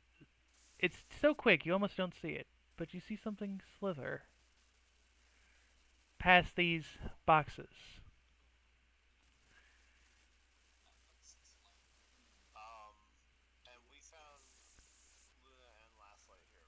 Yes, you did. Um, Madam, how long did you say you were waiting here? She goes, I can't quite be sure. Maybe, maybe the night? I, me and Last we hid over here because it seemed like the most protective place. Why? What's going on? Did you hear anything in the night? She kind of goes, well, yeah, I heard things being moved around. I heard she kind of goes into like, and this is something you guys would have heard as well while you were up there in the palace. The living dungeon kind of moving things around, very very loud. So it was very difficult for us to sleep. Did you see anything? She goes, I thought I saw something. It was white, like pale skin, like it had no pigment to it, but like a monster. Um, Man, I'm getting some bad vibes here. Okay. Jacques, give me a nice little bit of perception. The wisdom, right? Yep, indeed, wisdom. Plus an appropriate background.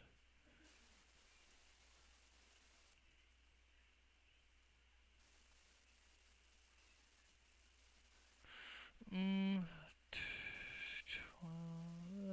20. As everybody's kind of talking, Jacques, you kind of kind of turn yourself for like a second, and for that split second, you see something behind you.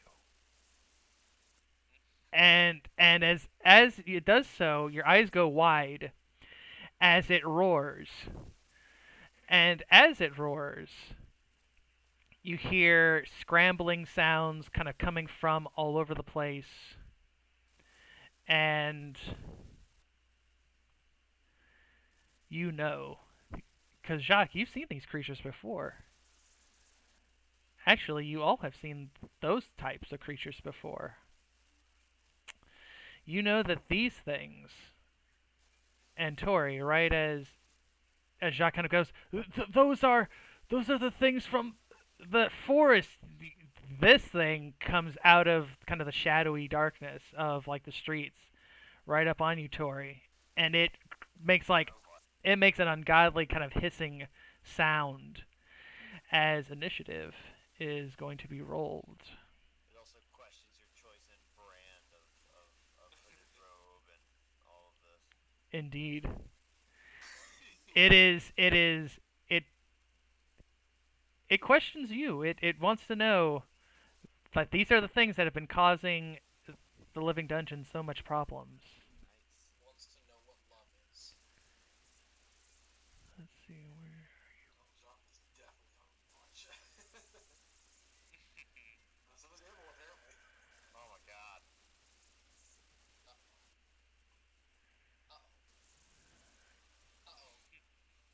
Uh-oh. Uh-oh. Somebody, something happened somewhere. That's all I know. Here we go. There we go. All right, let's get these abominations going.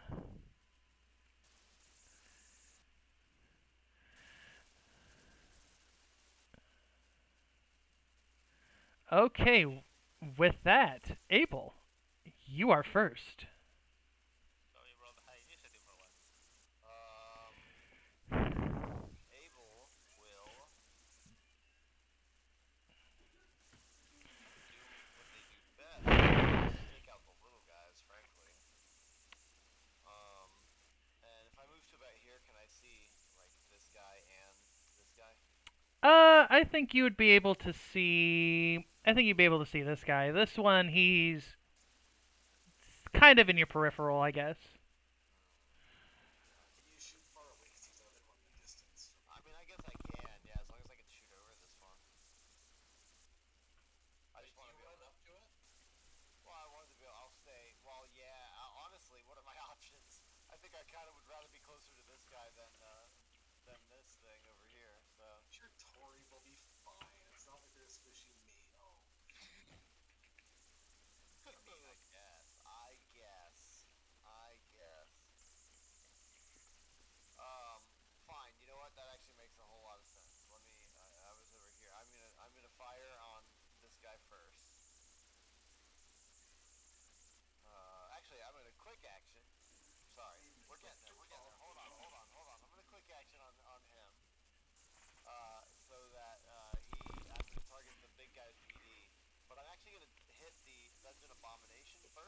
Mm-hmm. My first attack. I mean, you have two pickaxes. You just mark them both. Do I? Well, not if I move. If you don't, He wants to move after, that's why. I'm gonna want to move after, yeah, because I want to get in the way of it and help Tori out. I'm gonna target the little one first. Well, she needs a high-care relationship for an extra move action. Well, ooh, good. I don't need it. I don't need it because. Okay. So that's 20 damage on the little guy. Mm-hmm. And I get to repeat the attack, and this one's going to go against the blasphemy, and this one's targeting PD. Okay. And it gets a +2. So that is, oh, well, crap. Uh, 14 to the PD? 14. Unfortunately, no. Alright, well, I will at least move up to engage it and kind of get between Tori and the big boy. Okay. And that will be my turn. All right, Jock. It is your turn. Alright, once again, I'm gonna try to shadow walk. Okay. Oh, no! You're too frightened, I think, by these things to like do it at the moment. performance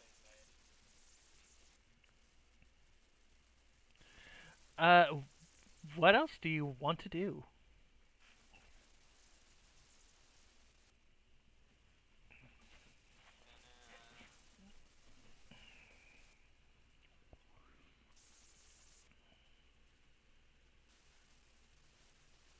I'm gonna toppling strike. Okay. Gonna run up.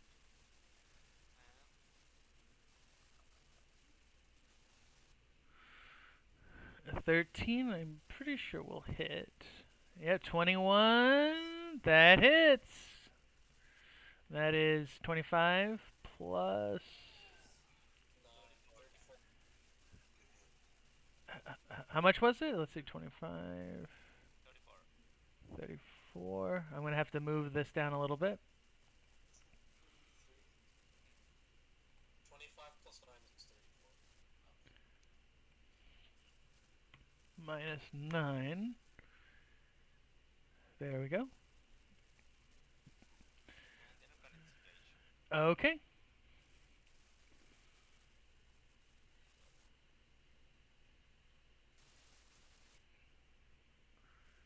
Jacques, can you move back slightly, but like a little bit more towards Carno?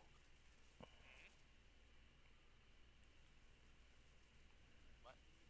Could you move a little bit back towards Carno? Alright. This thing starts to run towards you. I can try and intercept if possible. Okay. Anything else? No, that's it for now. All right, Tori. Okay, Tori's gonna gather power, Okay. and he is going to use meta magic. That's gonna provoke just 20. Oh wait, am Its I? square is right up against your square, yeah. Okay, am I? Oh, let me disengage first then. Alright. Okay, I feel it. No problem. I have my item. No problem. I have my item. Ding.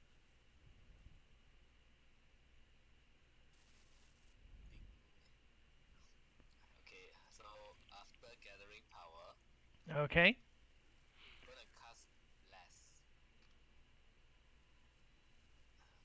Everyone except Kaya. Oh, sorry, I forgot to use this.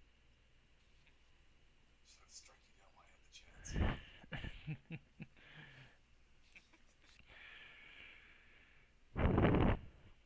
Yeah. So this allows me to target 4 people, which is everyone except Kaya, unfortunately. And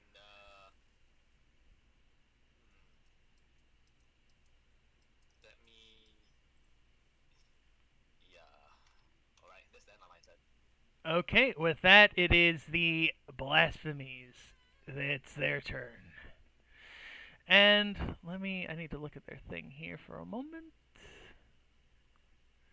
I need to do first their random attack to see what it is they will do. A 4 and a 5, so they will have swan wings, and they have another ability, but it will be a quick action. Okay, so I think what they're going to do, the first one is going to use, for its quick action, is going to use its Psychic Wave. And Psychic Wave is a 1d3.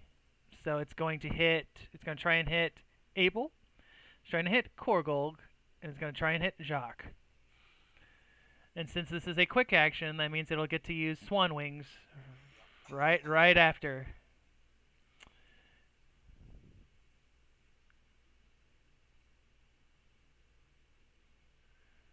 That will miss Korgold.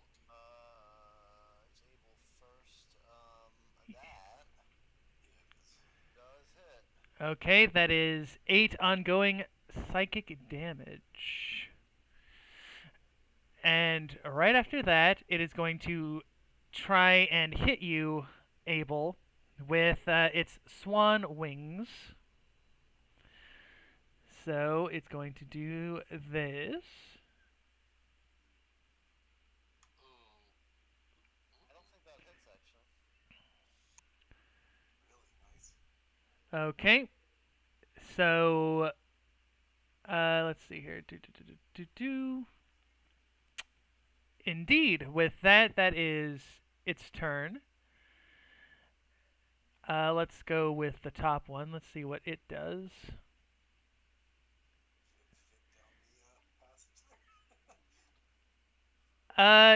It can. So it's gonna get swan wings, and it's going to get another attack, but it will take some damage. So this one, it's going to slowly crunch its way through, crunching its way, and it's going to first do.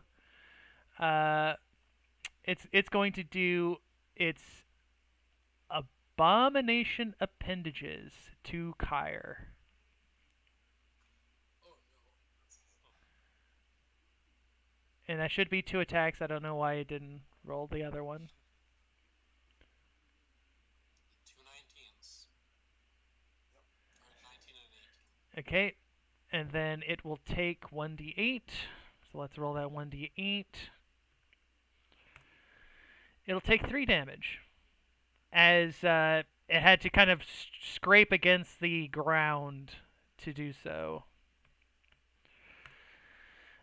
And for this guy, he is going to slip his way over here.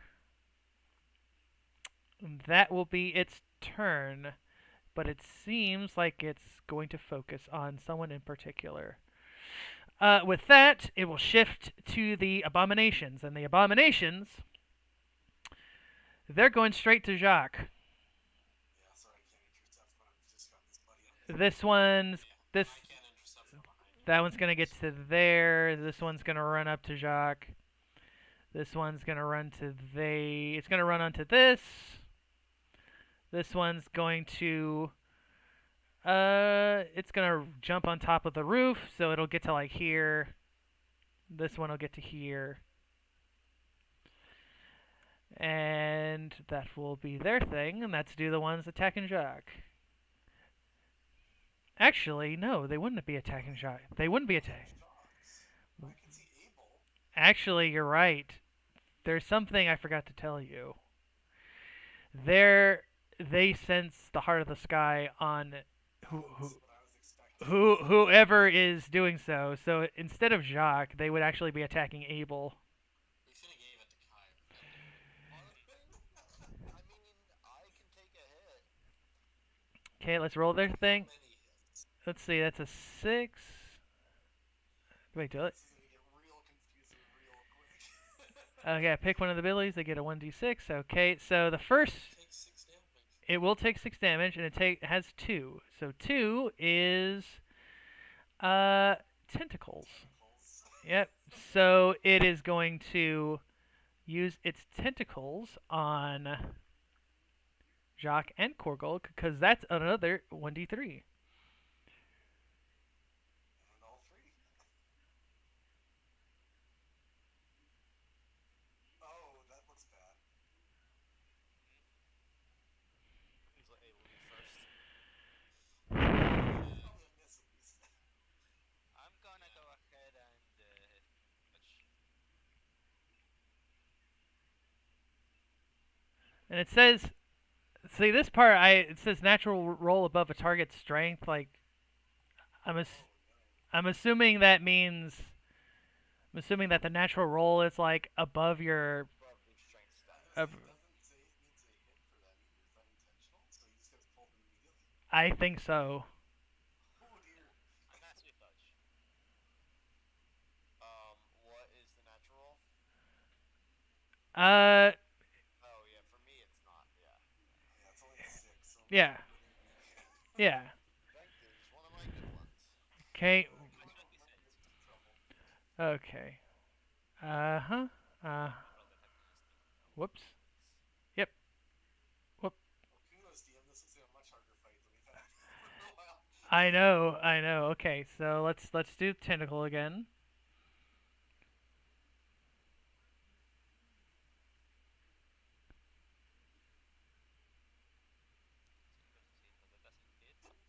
Does it carry fucking Abel away with the tentacles? Let's go. They're gonna attempt to. That wasn't a I good I feeling. didn't get pulled him. No. Okay, so Korgold, you are grabbed now by the abomination. The Wait, the grabbed condition? yes. Because it did miss me. Oh, it did miss you. Right. Okay. Okay. Yeah, you're just pulled into engagement. Then you're not grabbed. Let's go with clean. No, actually, let's go with impotent. Impotent is going to try and attack Abel. I'm going to have to move the blasphemy because he's kind of taking the spot. Uh, goodness gracious. It might be easier just to stick with the two of the tentacles and something else for all these. Yeah, yeah. Also, this one needs to take 6 damage. I think I'll just do that. All right, so you're gonna take 3, and we'll just let it use its beak attack on Abel. He's dodging. He's dodging. And that, Strong. indeed, that is its turn. Clean is going to attack Kyre. And it's going to use its antler and actually it's going to use acid spit. Ooh, that'll be close to the second check. That is a miss. That is a miss. Okay, that will be their turns. Kyre.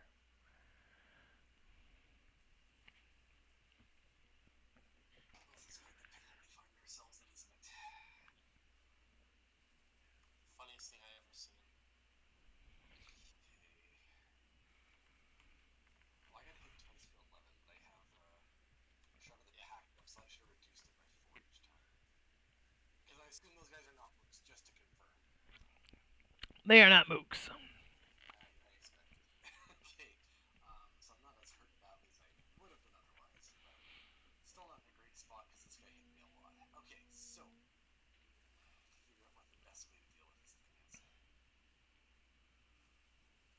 Okay, I'm gonna take a swing. This big guy's gotta go, so we're gonna target him. Okay.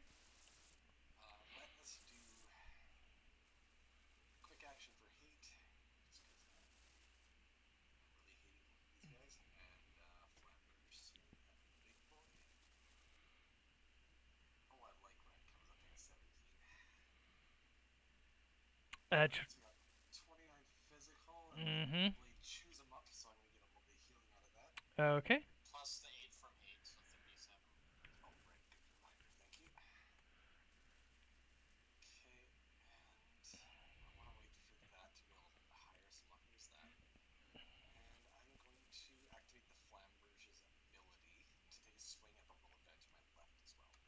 Okay. That's right, I just want to make sure I click this so it shows that I didn't use it.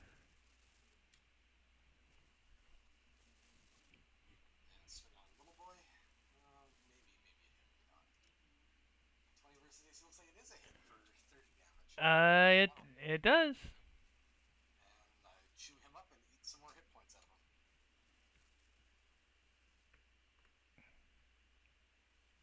And that is all of Kyrie's actions, and his turn is complete. Okay, Korgolk. Just to confirm, Luna's not in the fight, correct? No, she is. She and Laslight are hiding basically over here. Okay. I'll The thing is, I wouldn't I'll know just do about that. the fashionable abomination. There's no way I would know it was there. So I'm gonna yeah. try to disengage and Mhm. go help Abel. Okay. And I'm only engaged with one right now, correct? Yes. Oh, that's a nice roll. So I'm gonna disengage and then I'm gonna go up here with Abel.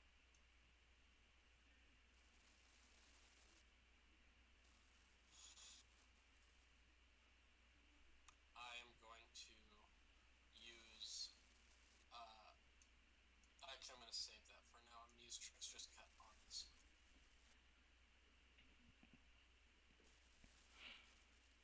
And I'm going to need to use lethal on that. Mhm. Does 13 hit actually with the Oh, does 13 hits MD? I thought it has. Yes, the 13 would hit the MD. Yeah. Okay, so I didn't use lethal. I'm assuming they're the strongest, so 21 damage. Yes. And then I get an extra command.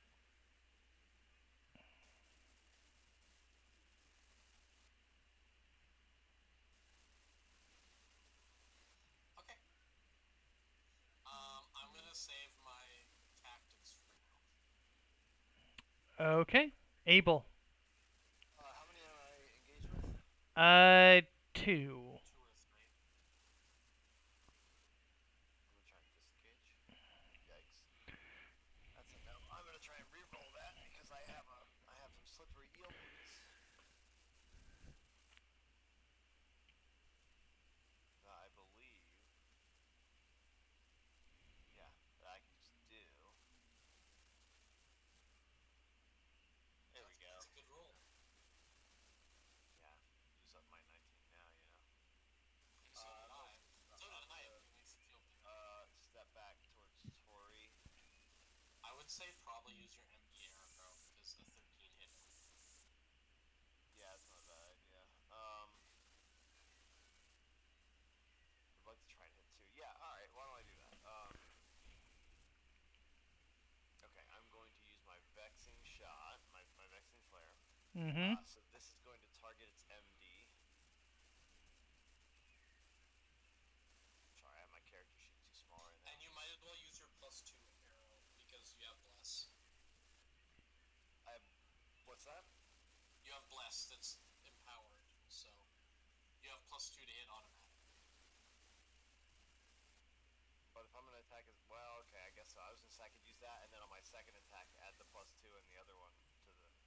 Yeah, alright, yeah, no, you're right. So what you're saying is I can add +2 to this attack. You have to all your attacks. Oh.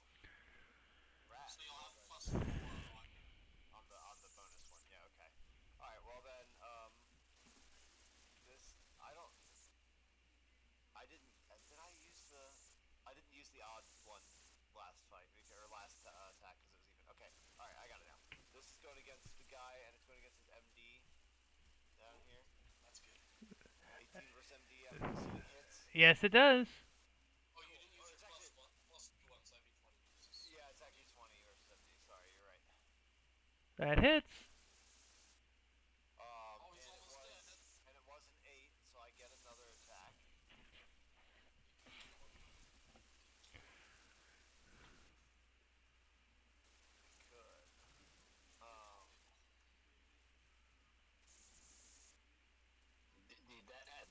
bonus. No, well, it didn't, but it should, yeah. The next one I do will. Yeah, you know what? I'm going to make a double ranged attack against him again, and this one I have the bless bonus automatically in there. So And it's almost. Ooh. almost. Damage though was terrible. Hopefully that kills him. It does. It shoots him right in the weird bug-like eyes it has. It falls flat, almost collapsing onto Korgolg, but it is dead. Well, catch it on my shield. Push it off to the side. Indeed. Abel, I think you have some ongoing damage you need to do. I do. Do you remember how much it was? Uh, I think it was 5 or 8. it was 5. Oh, let's just see if I What can was scroll it up. from again? It was from the big guy, I think. Yeah, it was from the Oh, big. Psychic, wasn't it? Yes, it was It was 8 psychic. Okay. And then save. Yeah, it was 8 ongoing. Mm-hmm. Normal. Save. Nah, I thought about it. It almost did it. So close. Alright, I'll stop there. All right, Jacques. It is your turn. Actually, I'm gonna use save now on him. Oh. And I'm gonna spend another point so you have +2 to your save. Well, shit. This thing. With that, Jacques. Thanks anyway. Right, so this guy's dead. It is other national mission classification higher, right? Uh, Do what you want. Got him. yeah, clean is with Kyre. Should be engaged to both, I think. Engage two. The clean one should be engaged with both of you, so you'd be able to hit sneak attack, I think. I know, I stuck the big one, illogical. Not just Uh, It is engaged with me because I've been fighting it. yeah. Illogical is fighting with Kyre. Right, I'm gonna try and disengage without double strike. Yep, Nice. I'm gonna sure cut this guy. Nice.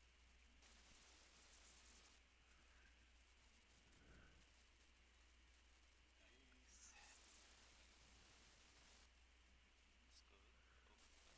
Ooh, damn it, 20, 20, 20, 26.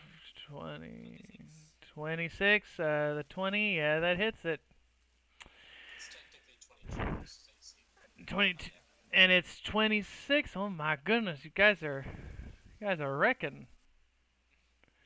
And I'm gonna pop Star Mantle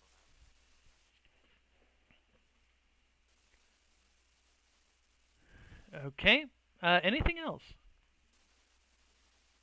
No, waste all my actions. All right, Tori. I think we left a nice open lane to Tori and Abel. Well, I thought I did wrap it up so I could theoretically intercept. So you can't intercept something going to Tori, because Tori is closer to them than you. Oh. Okay. Well, I had the best of intentions, Tori. Anyway, I believe I'm in range of this suggestive nearby. You should be nearby everything except for maybe Lax. Okay. Multi-legs. Okay. I'm gonna use Wave of Anguish on the suggestive one. Okay. Yes, it's even.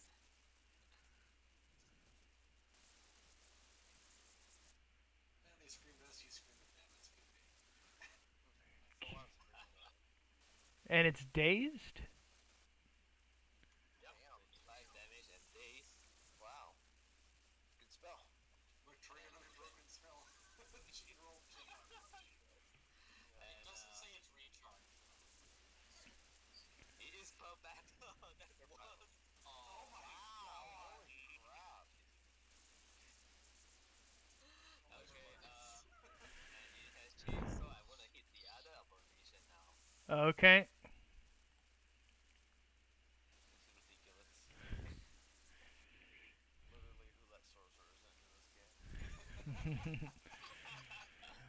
16. It is. Yeah, that's an even hit. My God. Let's Yeah. left your wiper the whole fight. Everybody is dazed. Okay, I'm gonna hit the fashionable dungeon abomination. These guys. Okay. Okay, my luck has already ended. Giving them a really low MD seems like a great plan now. Yeah, suddenly no defenses are safe. Indeed. Yeah. Gonna have to beef up these monsters for sure. Furry, she's a monster. Anything else, Tori? And it's oh, Give me a second. Let me just move even further back and then up my turn. You scream and then hide. yeah, it's like and then A bold strategy. and then Tori's like, oh no, I shouldn't have done it. You made that entire turn with your arms waving above your head. All right, illogical. What am I gonna have it do? Ooh, let's let it do this first. I don't like when you're excited. Let's go with Jacques. Please roll me a normal save.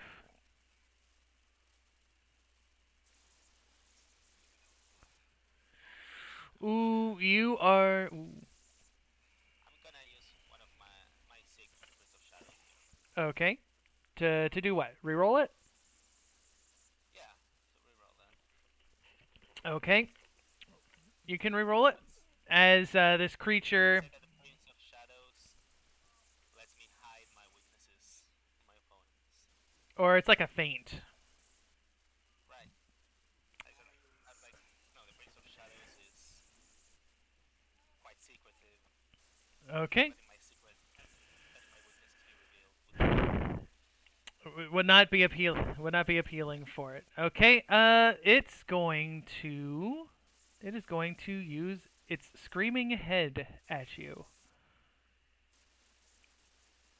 And it really wanted to roll that crit. And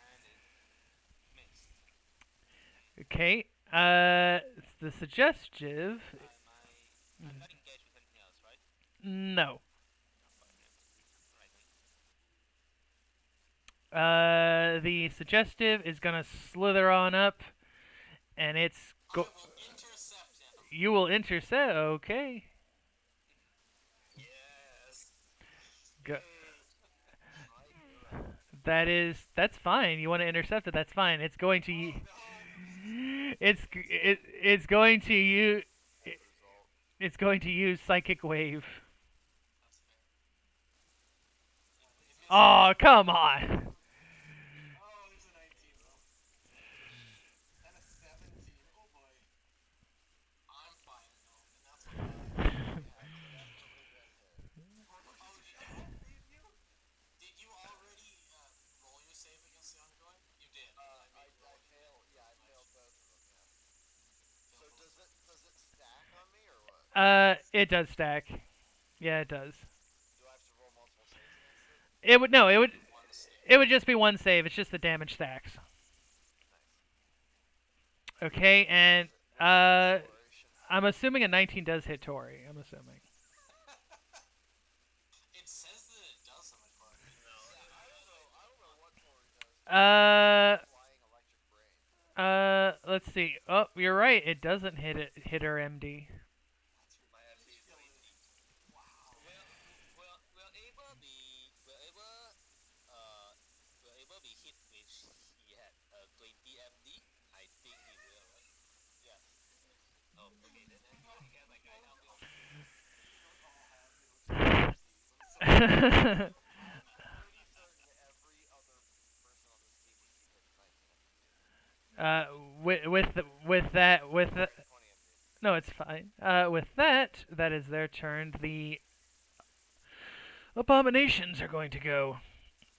Clean is Better MD than Uh, the this one is going to use its antlers and hooves attack on Kyre. Yeah, that'll hit. Okay. Uh,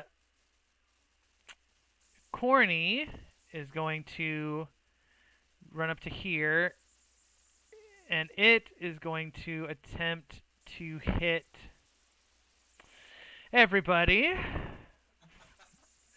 It's going to try and hit everybody with its tentacle attack.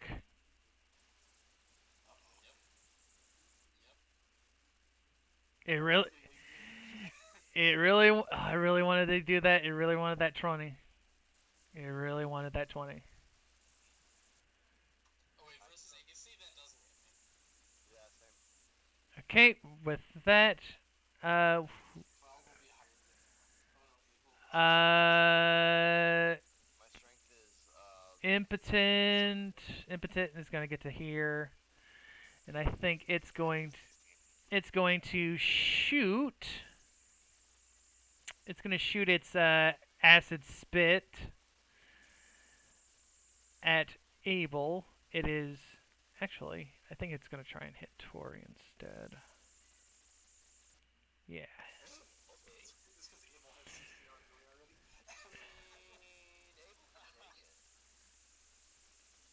Tori can take Oh it. no! Oh, it's round 5 is yeah, 5 is over. Then Fashionable is going to jump down. It's going to try and hit Abel. And it's going to try and use its beak attack. And miss. Miss horribly indeed. That weekend did a number. Proactive is going to rush up to here. And it's going to use its acid spit on Abel. Oh my. That's so much 21 ongoing. For Abel indeed. With that, Kyre, it is now your turn. Oh, Let me switch. You have some saving throws to make. oh, you're right. I need to make some saves. Hold on. Let me. You have days on 3 of them. And I need to move Lax. Lax moves up too, and he's going. I forgot about his attack. He'll use Acid Spit on Korgolg. Oh, there we go. Okay. Now let's see who. Okay, he needs to roll a save. They all need to make normal saves against the days for sure. He Not ideal. he is no longer dazed. Very very nice. I love it when my monsters get to not be dazed. This one needs to roll. It's dazed. It's no longer dazed. Well, that's unfortunate. And the little itty bitty boy, he needs to roll his save. And he's no longer dazed either. Oh boy. Oh boy, they're happy now. Okay, that's their turn. Kyre. Fun. Okay. Just to check, I know this guy's pretty big. Does Suggestive also engage it?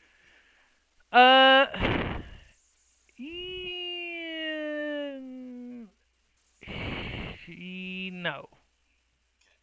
Fair enough. He's big. He's big, yes, but there's more of them on you than he is to you. Okay.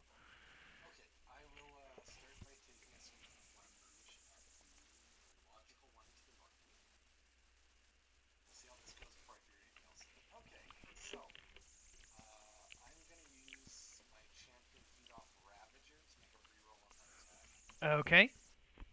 Well, put it in there so it checks slightly. That's better.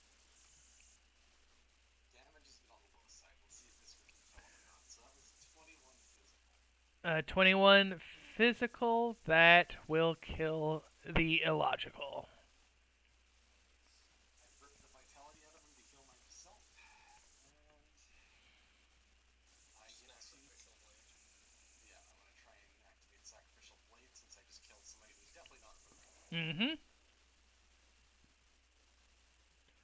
Sadly not. Okay.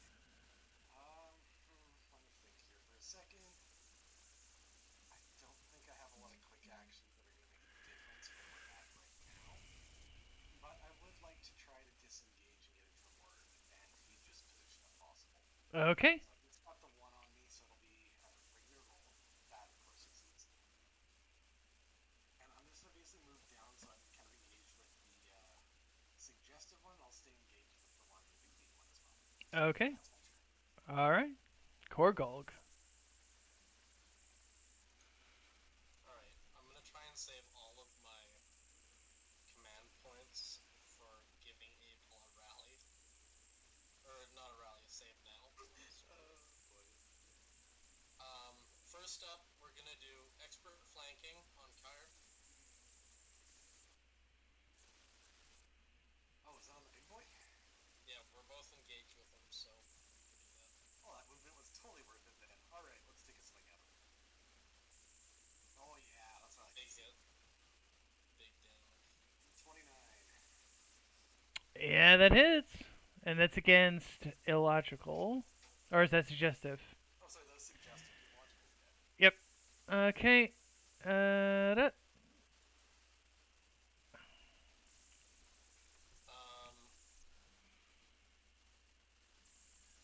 And then I'm gonna use advanced tactical strike on Abel, so Abel can make a double ranged attack. I am engaged with this guy over here, so. Oh, you don't want to do it? I mean, yeah. That's fine. I'll just use it on Kyre then. Yeah, that's probably the better option. Kyrie is just chopping away. Oh, it's getting higher. 32.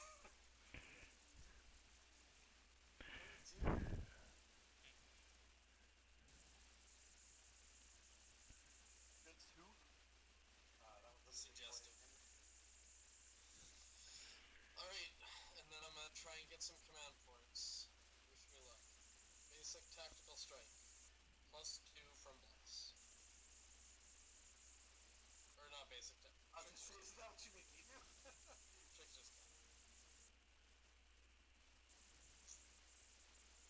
So that's 17 versus MP for 20 plus a d6. So 26 damage. You slice it, and it collapses. Alright, I got 4. I'm just gonna move him out of the way. There we go. Alright, and then I take 5 damage, and I roll 6. Yes, indeed.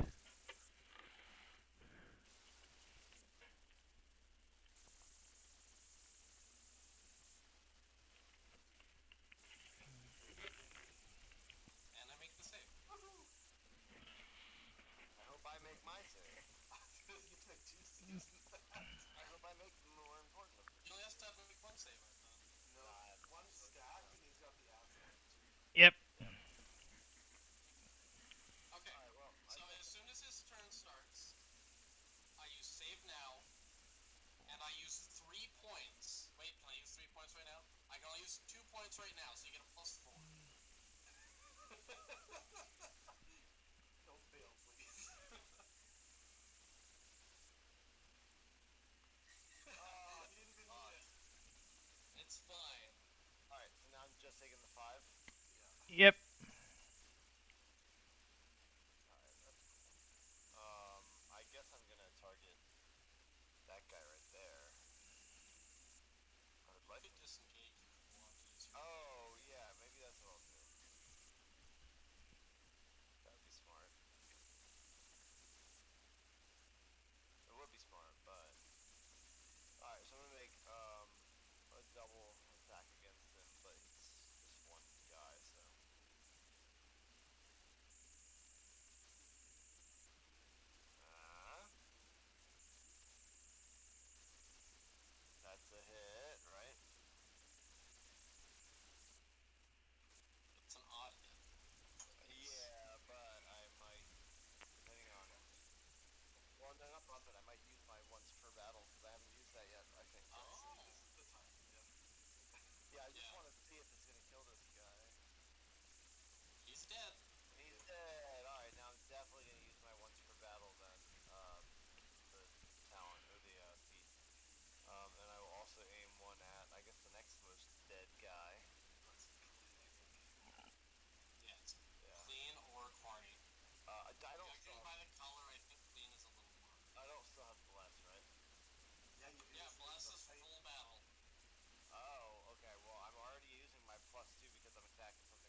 use my everything but your protect anymore. Yeah. Okay. All right. So I'm good. What about your other save? Oh right. Oh, Yeah. Let me five, take So my. you still got 5, not 21. 5.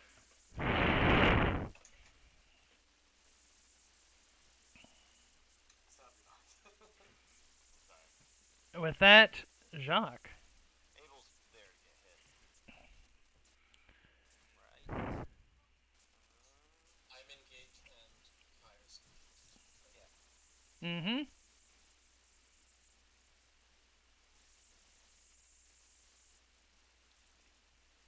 Let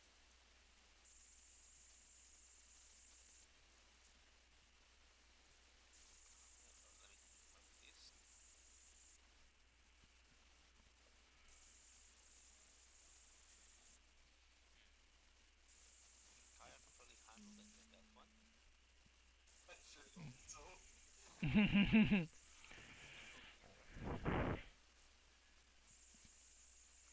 Let's target this one. That card. Gonna shortcut. Okay.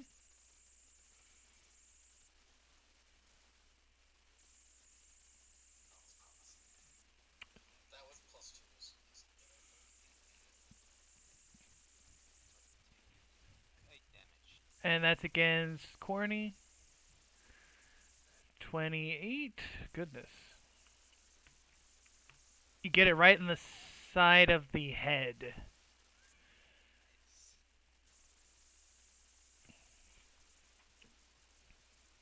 Nice. Anything else? No, I think that's my turn. Okay, Tori, it is your turn. Okay. I'm gonna color spray, and I'm going to use this so that I can have, up to widen spell. So there's 4 people, exactly 4 people. If I roll max roll, I can get them all. Nice.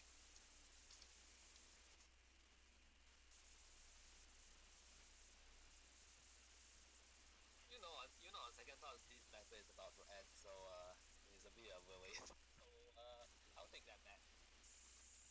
Oh, so you're not going to use the widen spell? No, I'm not. Okay.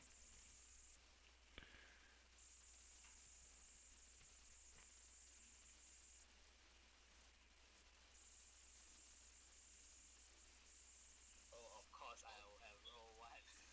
Hey, clean one of these. Against Clean. Clean is definitely dead.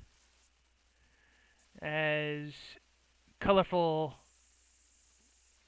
spray comes out of your hand, hitting it right in the face, and it kind of chokes on like the color, and it collapses to the ground. Taste the rainbow. Definitely it is.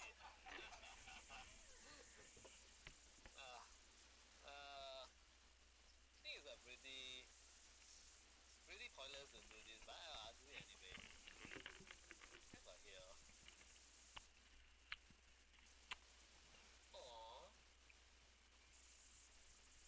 I will roll that.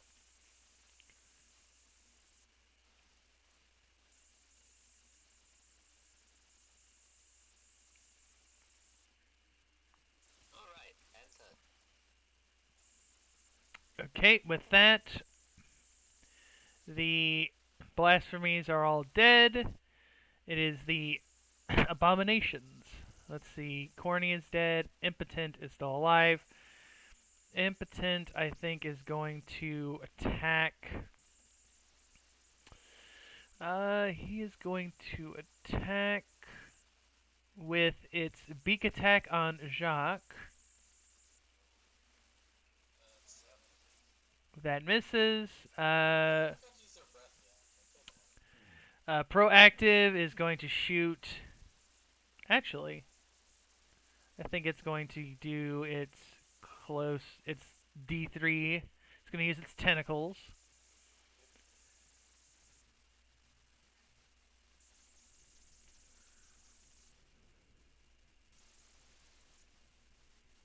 I think that misses clean. That does miss. Oh, that hit me.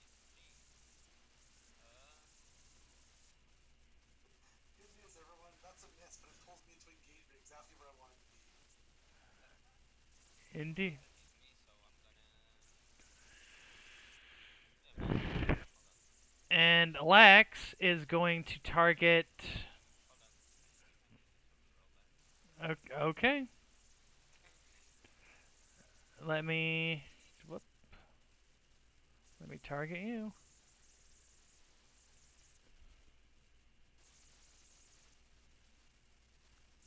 It's a bit lower. But it was still above my natural strength. Is it really? You have. Strength 8. It's a 9. Oh, wow, really? All right. With that, Lax is going to target Kai. Actually, yeah, it's going to target Kyre. And it'll. Ryan still has full health and full recovery, so you gotta get him this. I know. He has hit me. I just keep killing with the sword. I know. That is a miss, unfortunately. And I think that is. Yeah, that's all of them. I'm pretty sure. Kyre. Oh, I got 2. Got a little bit Stable extra one. heat for this fight, so let's put back to the heat. And we're gonna flamberge the proactive repeller. Okay. Because he made a mistake pulling me in. Oh, no, he made it. Not made a mistake pulling me in. That's a miss, but it's half damage. Somebody math that for me. 19. Thank you. Yeah, that seems good enough. I'll hold my place here. Okay. With that, Korgolg. It's me. I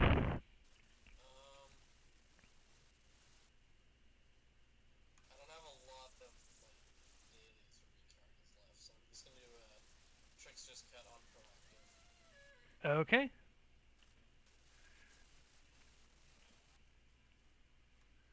So Oh, no. 15 versus MD hits. Uh huh. So that is 24. 24 damage. You hit on a 3. Plus I get my command point, plus I get expended. Because it was an odd somebody else's turn. Oh no, it's only 21 damage. Oh. Or do we count them as the strongest if they're the only ones left? No, let's not. Okay. Yeah, so 21 damage. He's hanging on there. Alright, we are at the stage of the fight where I am just shooting. So. Don't forget you can aim. Yeah, I know. I was trying to decide who I would want to have it. I guess I could just do them in near death one to make sure they die. I mean, it doesn't hurt to cut the numbers down. That's less attacks. I would just cut the damage output, I guess. So, yeah, alright.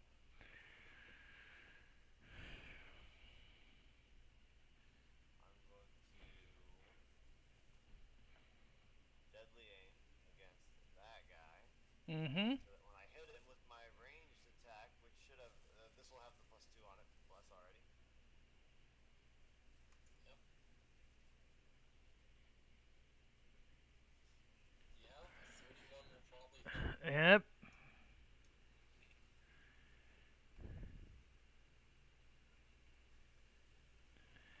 The arrow pierces through its head. Then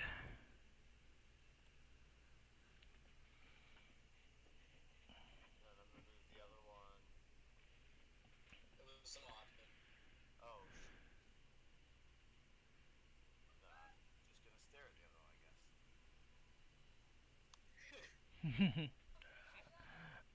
guess. With that then, Jacques. Oh, wait, hold on. Roll your save. Oh yeah. And 5 damage. Take your 5 damage and then roll your save.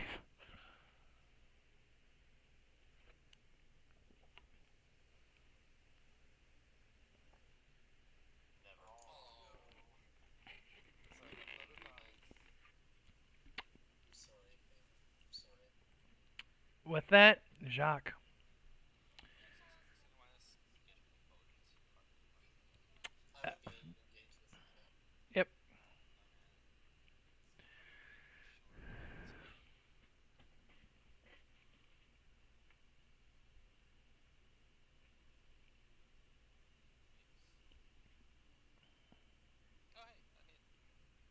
Yes, it does.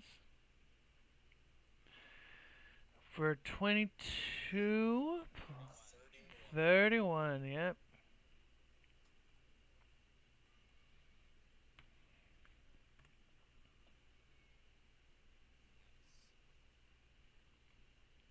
Anything else? No, let me see that. Okay, with that, Tori. Okay. So there's only wait, how many targets are there? One? There's two. Oh, there are two targets. Oh well. Maybe I'll get lucky with my colors red this time.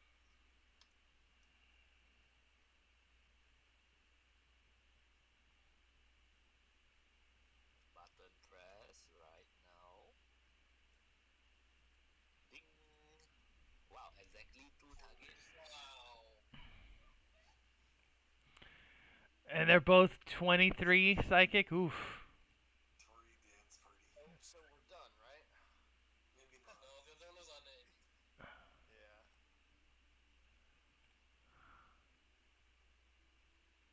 Is it weakened? Yeah, it does not have lower than. It still has higher than 20 HP, so it's not weakened. Oh well. No problem. It's gonna end soon, I suppose. With that, it will shift. The blasphemies are all dead. The only one that's left is this one, and I'm gonna have him roll a disengage.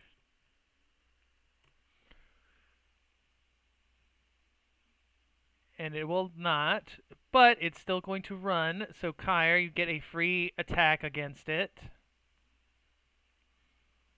Was it engaged? Oh, I didn't realize that. Okay, yeah, I'll take a swing then, happily. Mm-hmm. Oh, that's probably a miss, unfortunately. Yep. It's a hit for 36. Yep. With that, let's see. That does kill it. As it tries to run, you stab it right through the back. No mercy. And with that, the combat ends. Hey, you automatically make your save. Indeed, you automatically make your save. Luna will come out of where she was hiding, and she'll simply say, I think we should definitely leave now. As she kind of like walks over like the piles of bloody, horrible monsters. And so you guys make your way. We'll just you guys the exit is that way. So what we will do is I will activate the next part, and you guys find yourself here.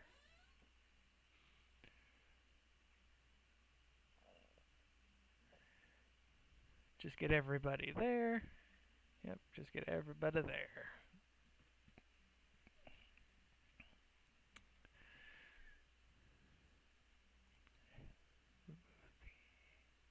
Make sure you remove your ongoing damage thing. To earlier, and I couldn't get them to pop up. Here, okay. So, I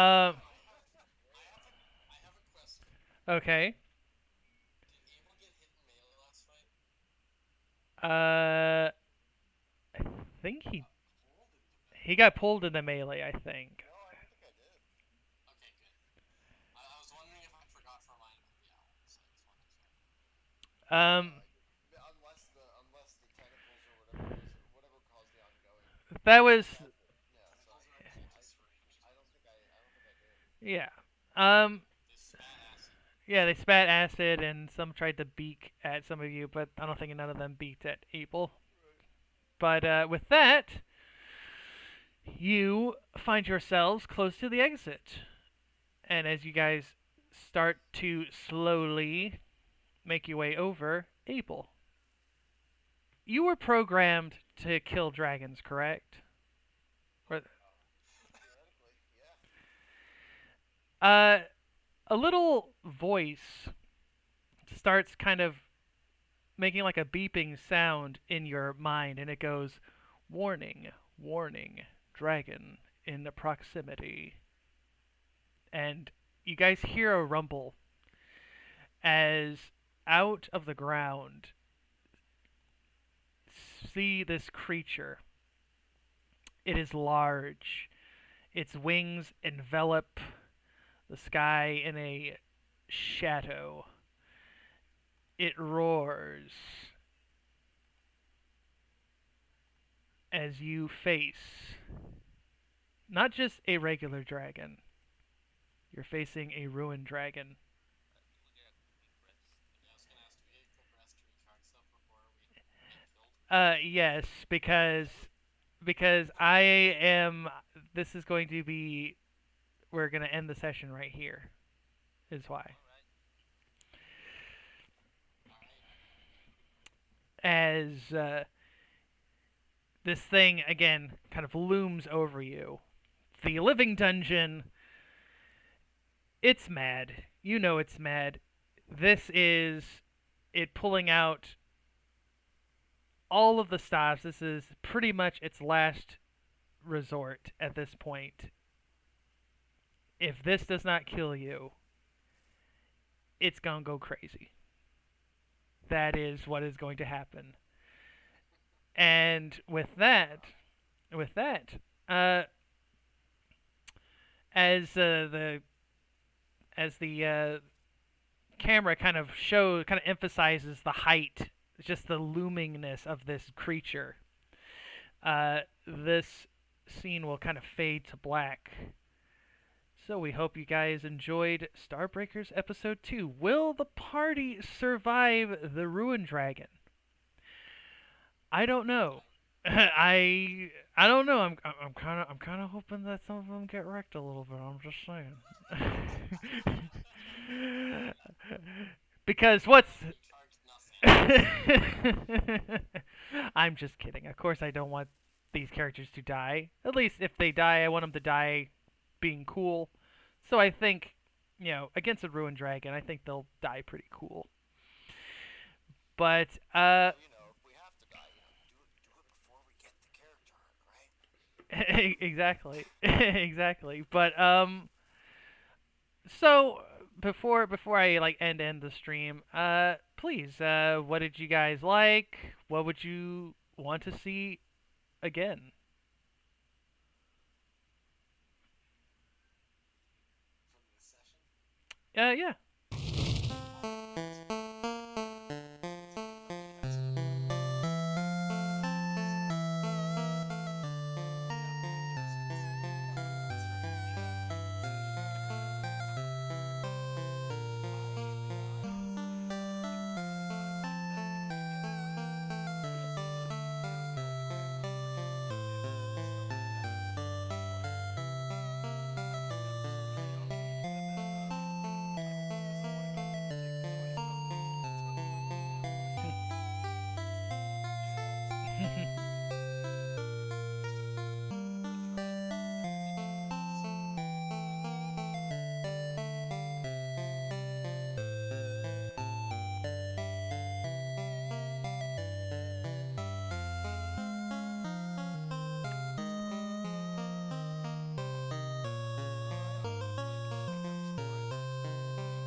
Well, I certainly hope you're surprised by the next session. As again, thank you guys for playing.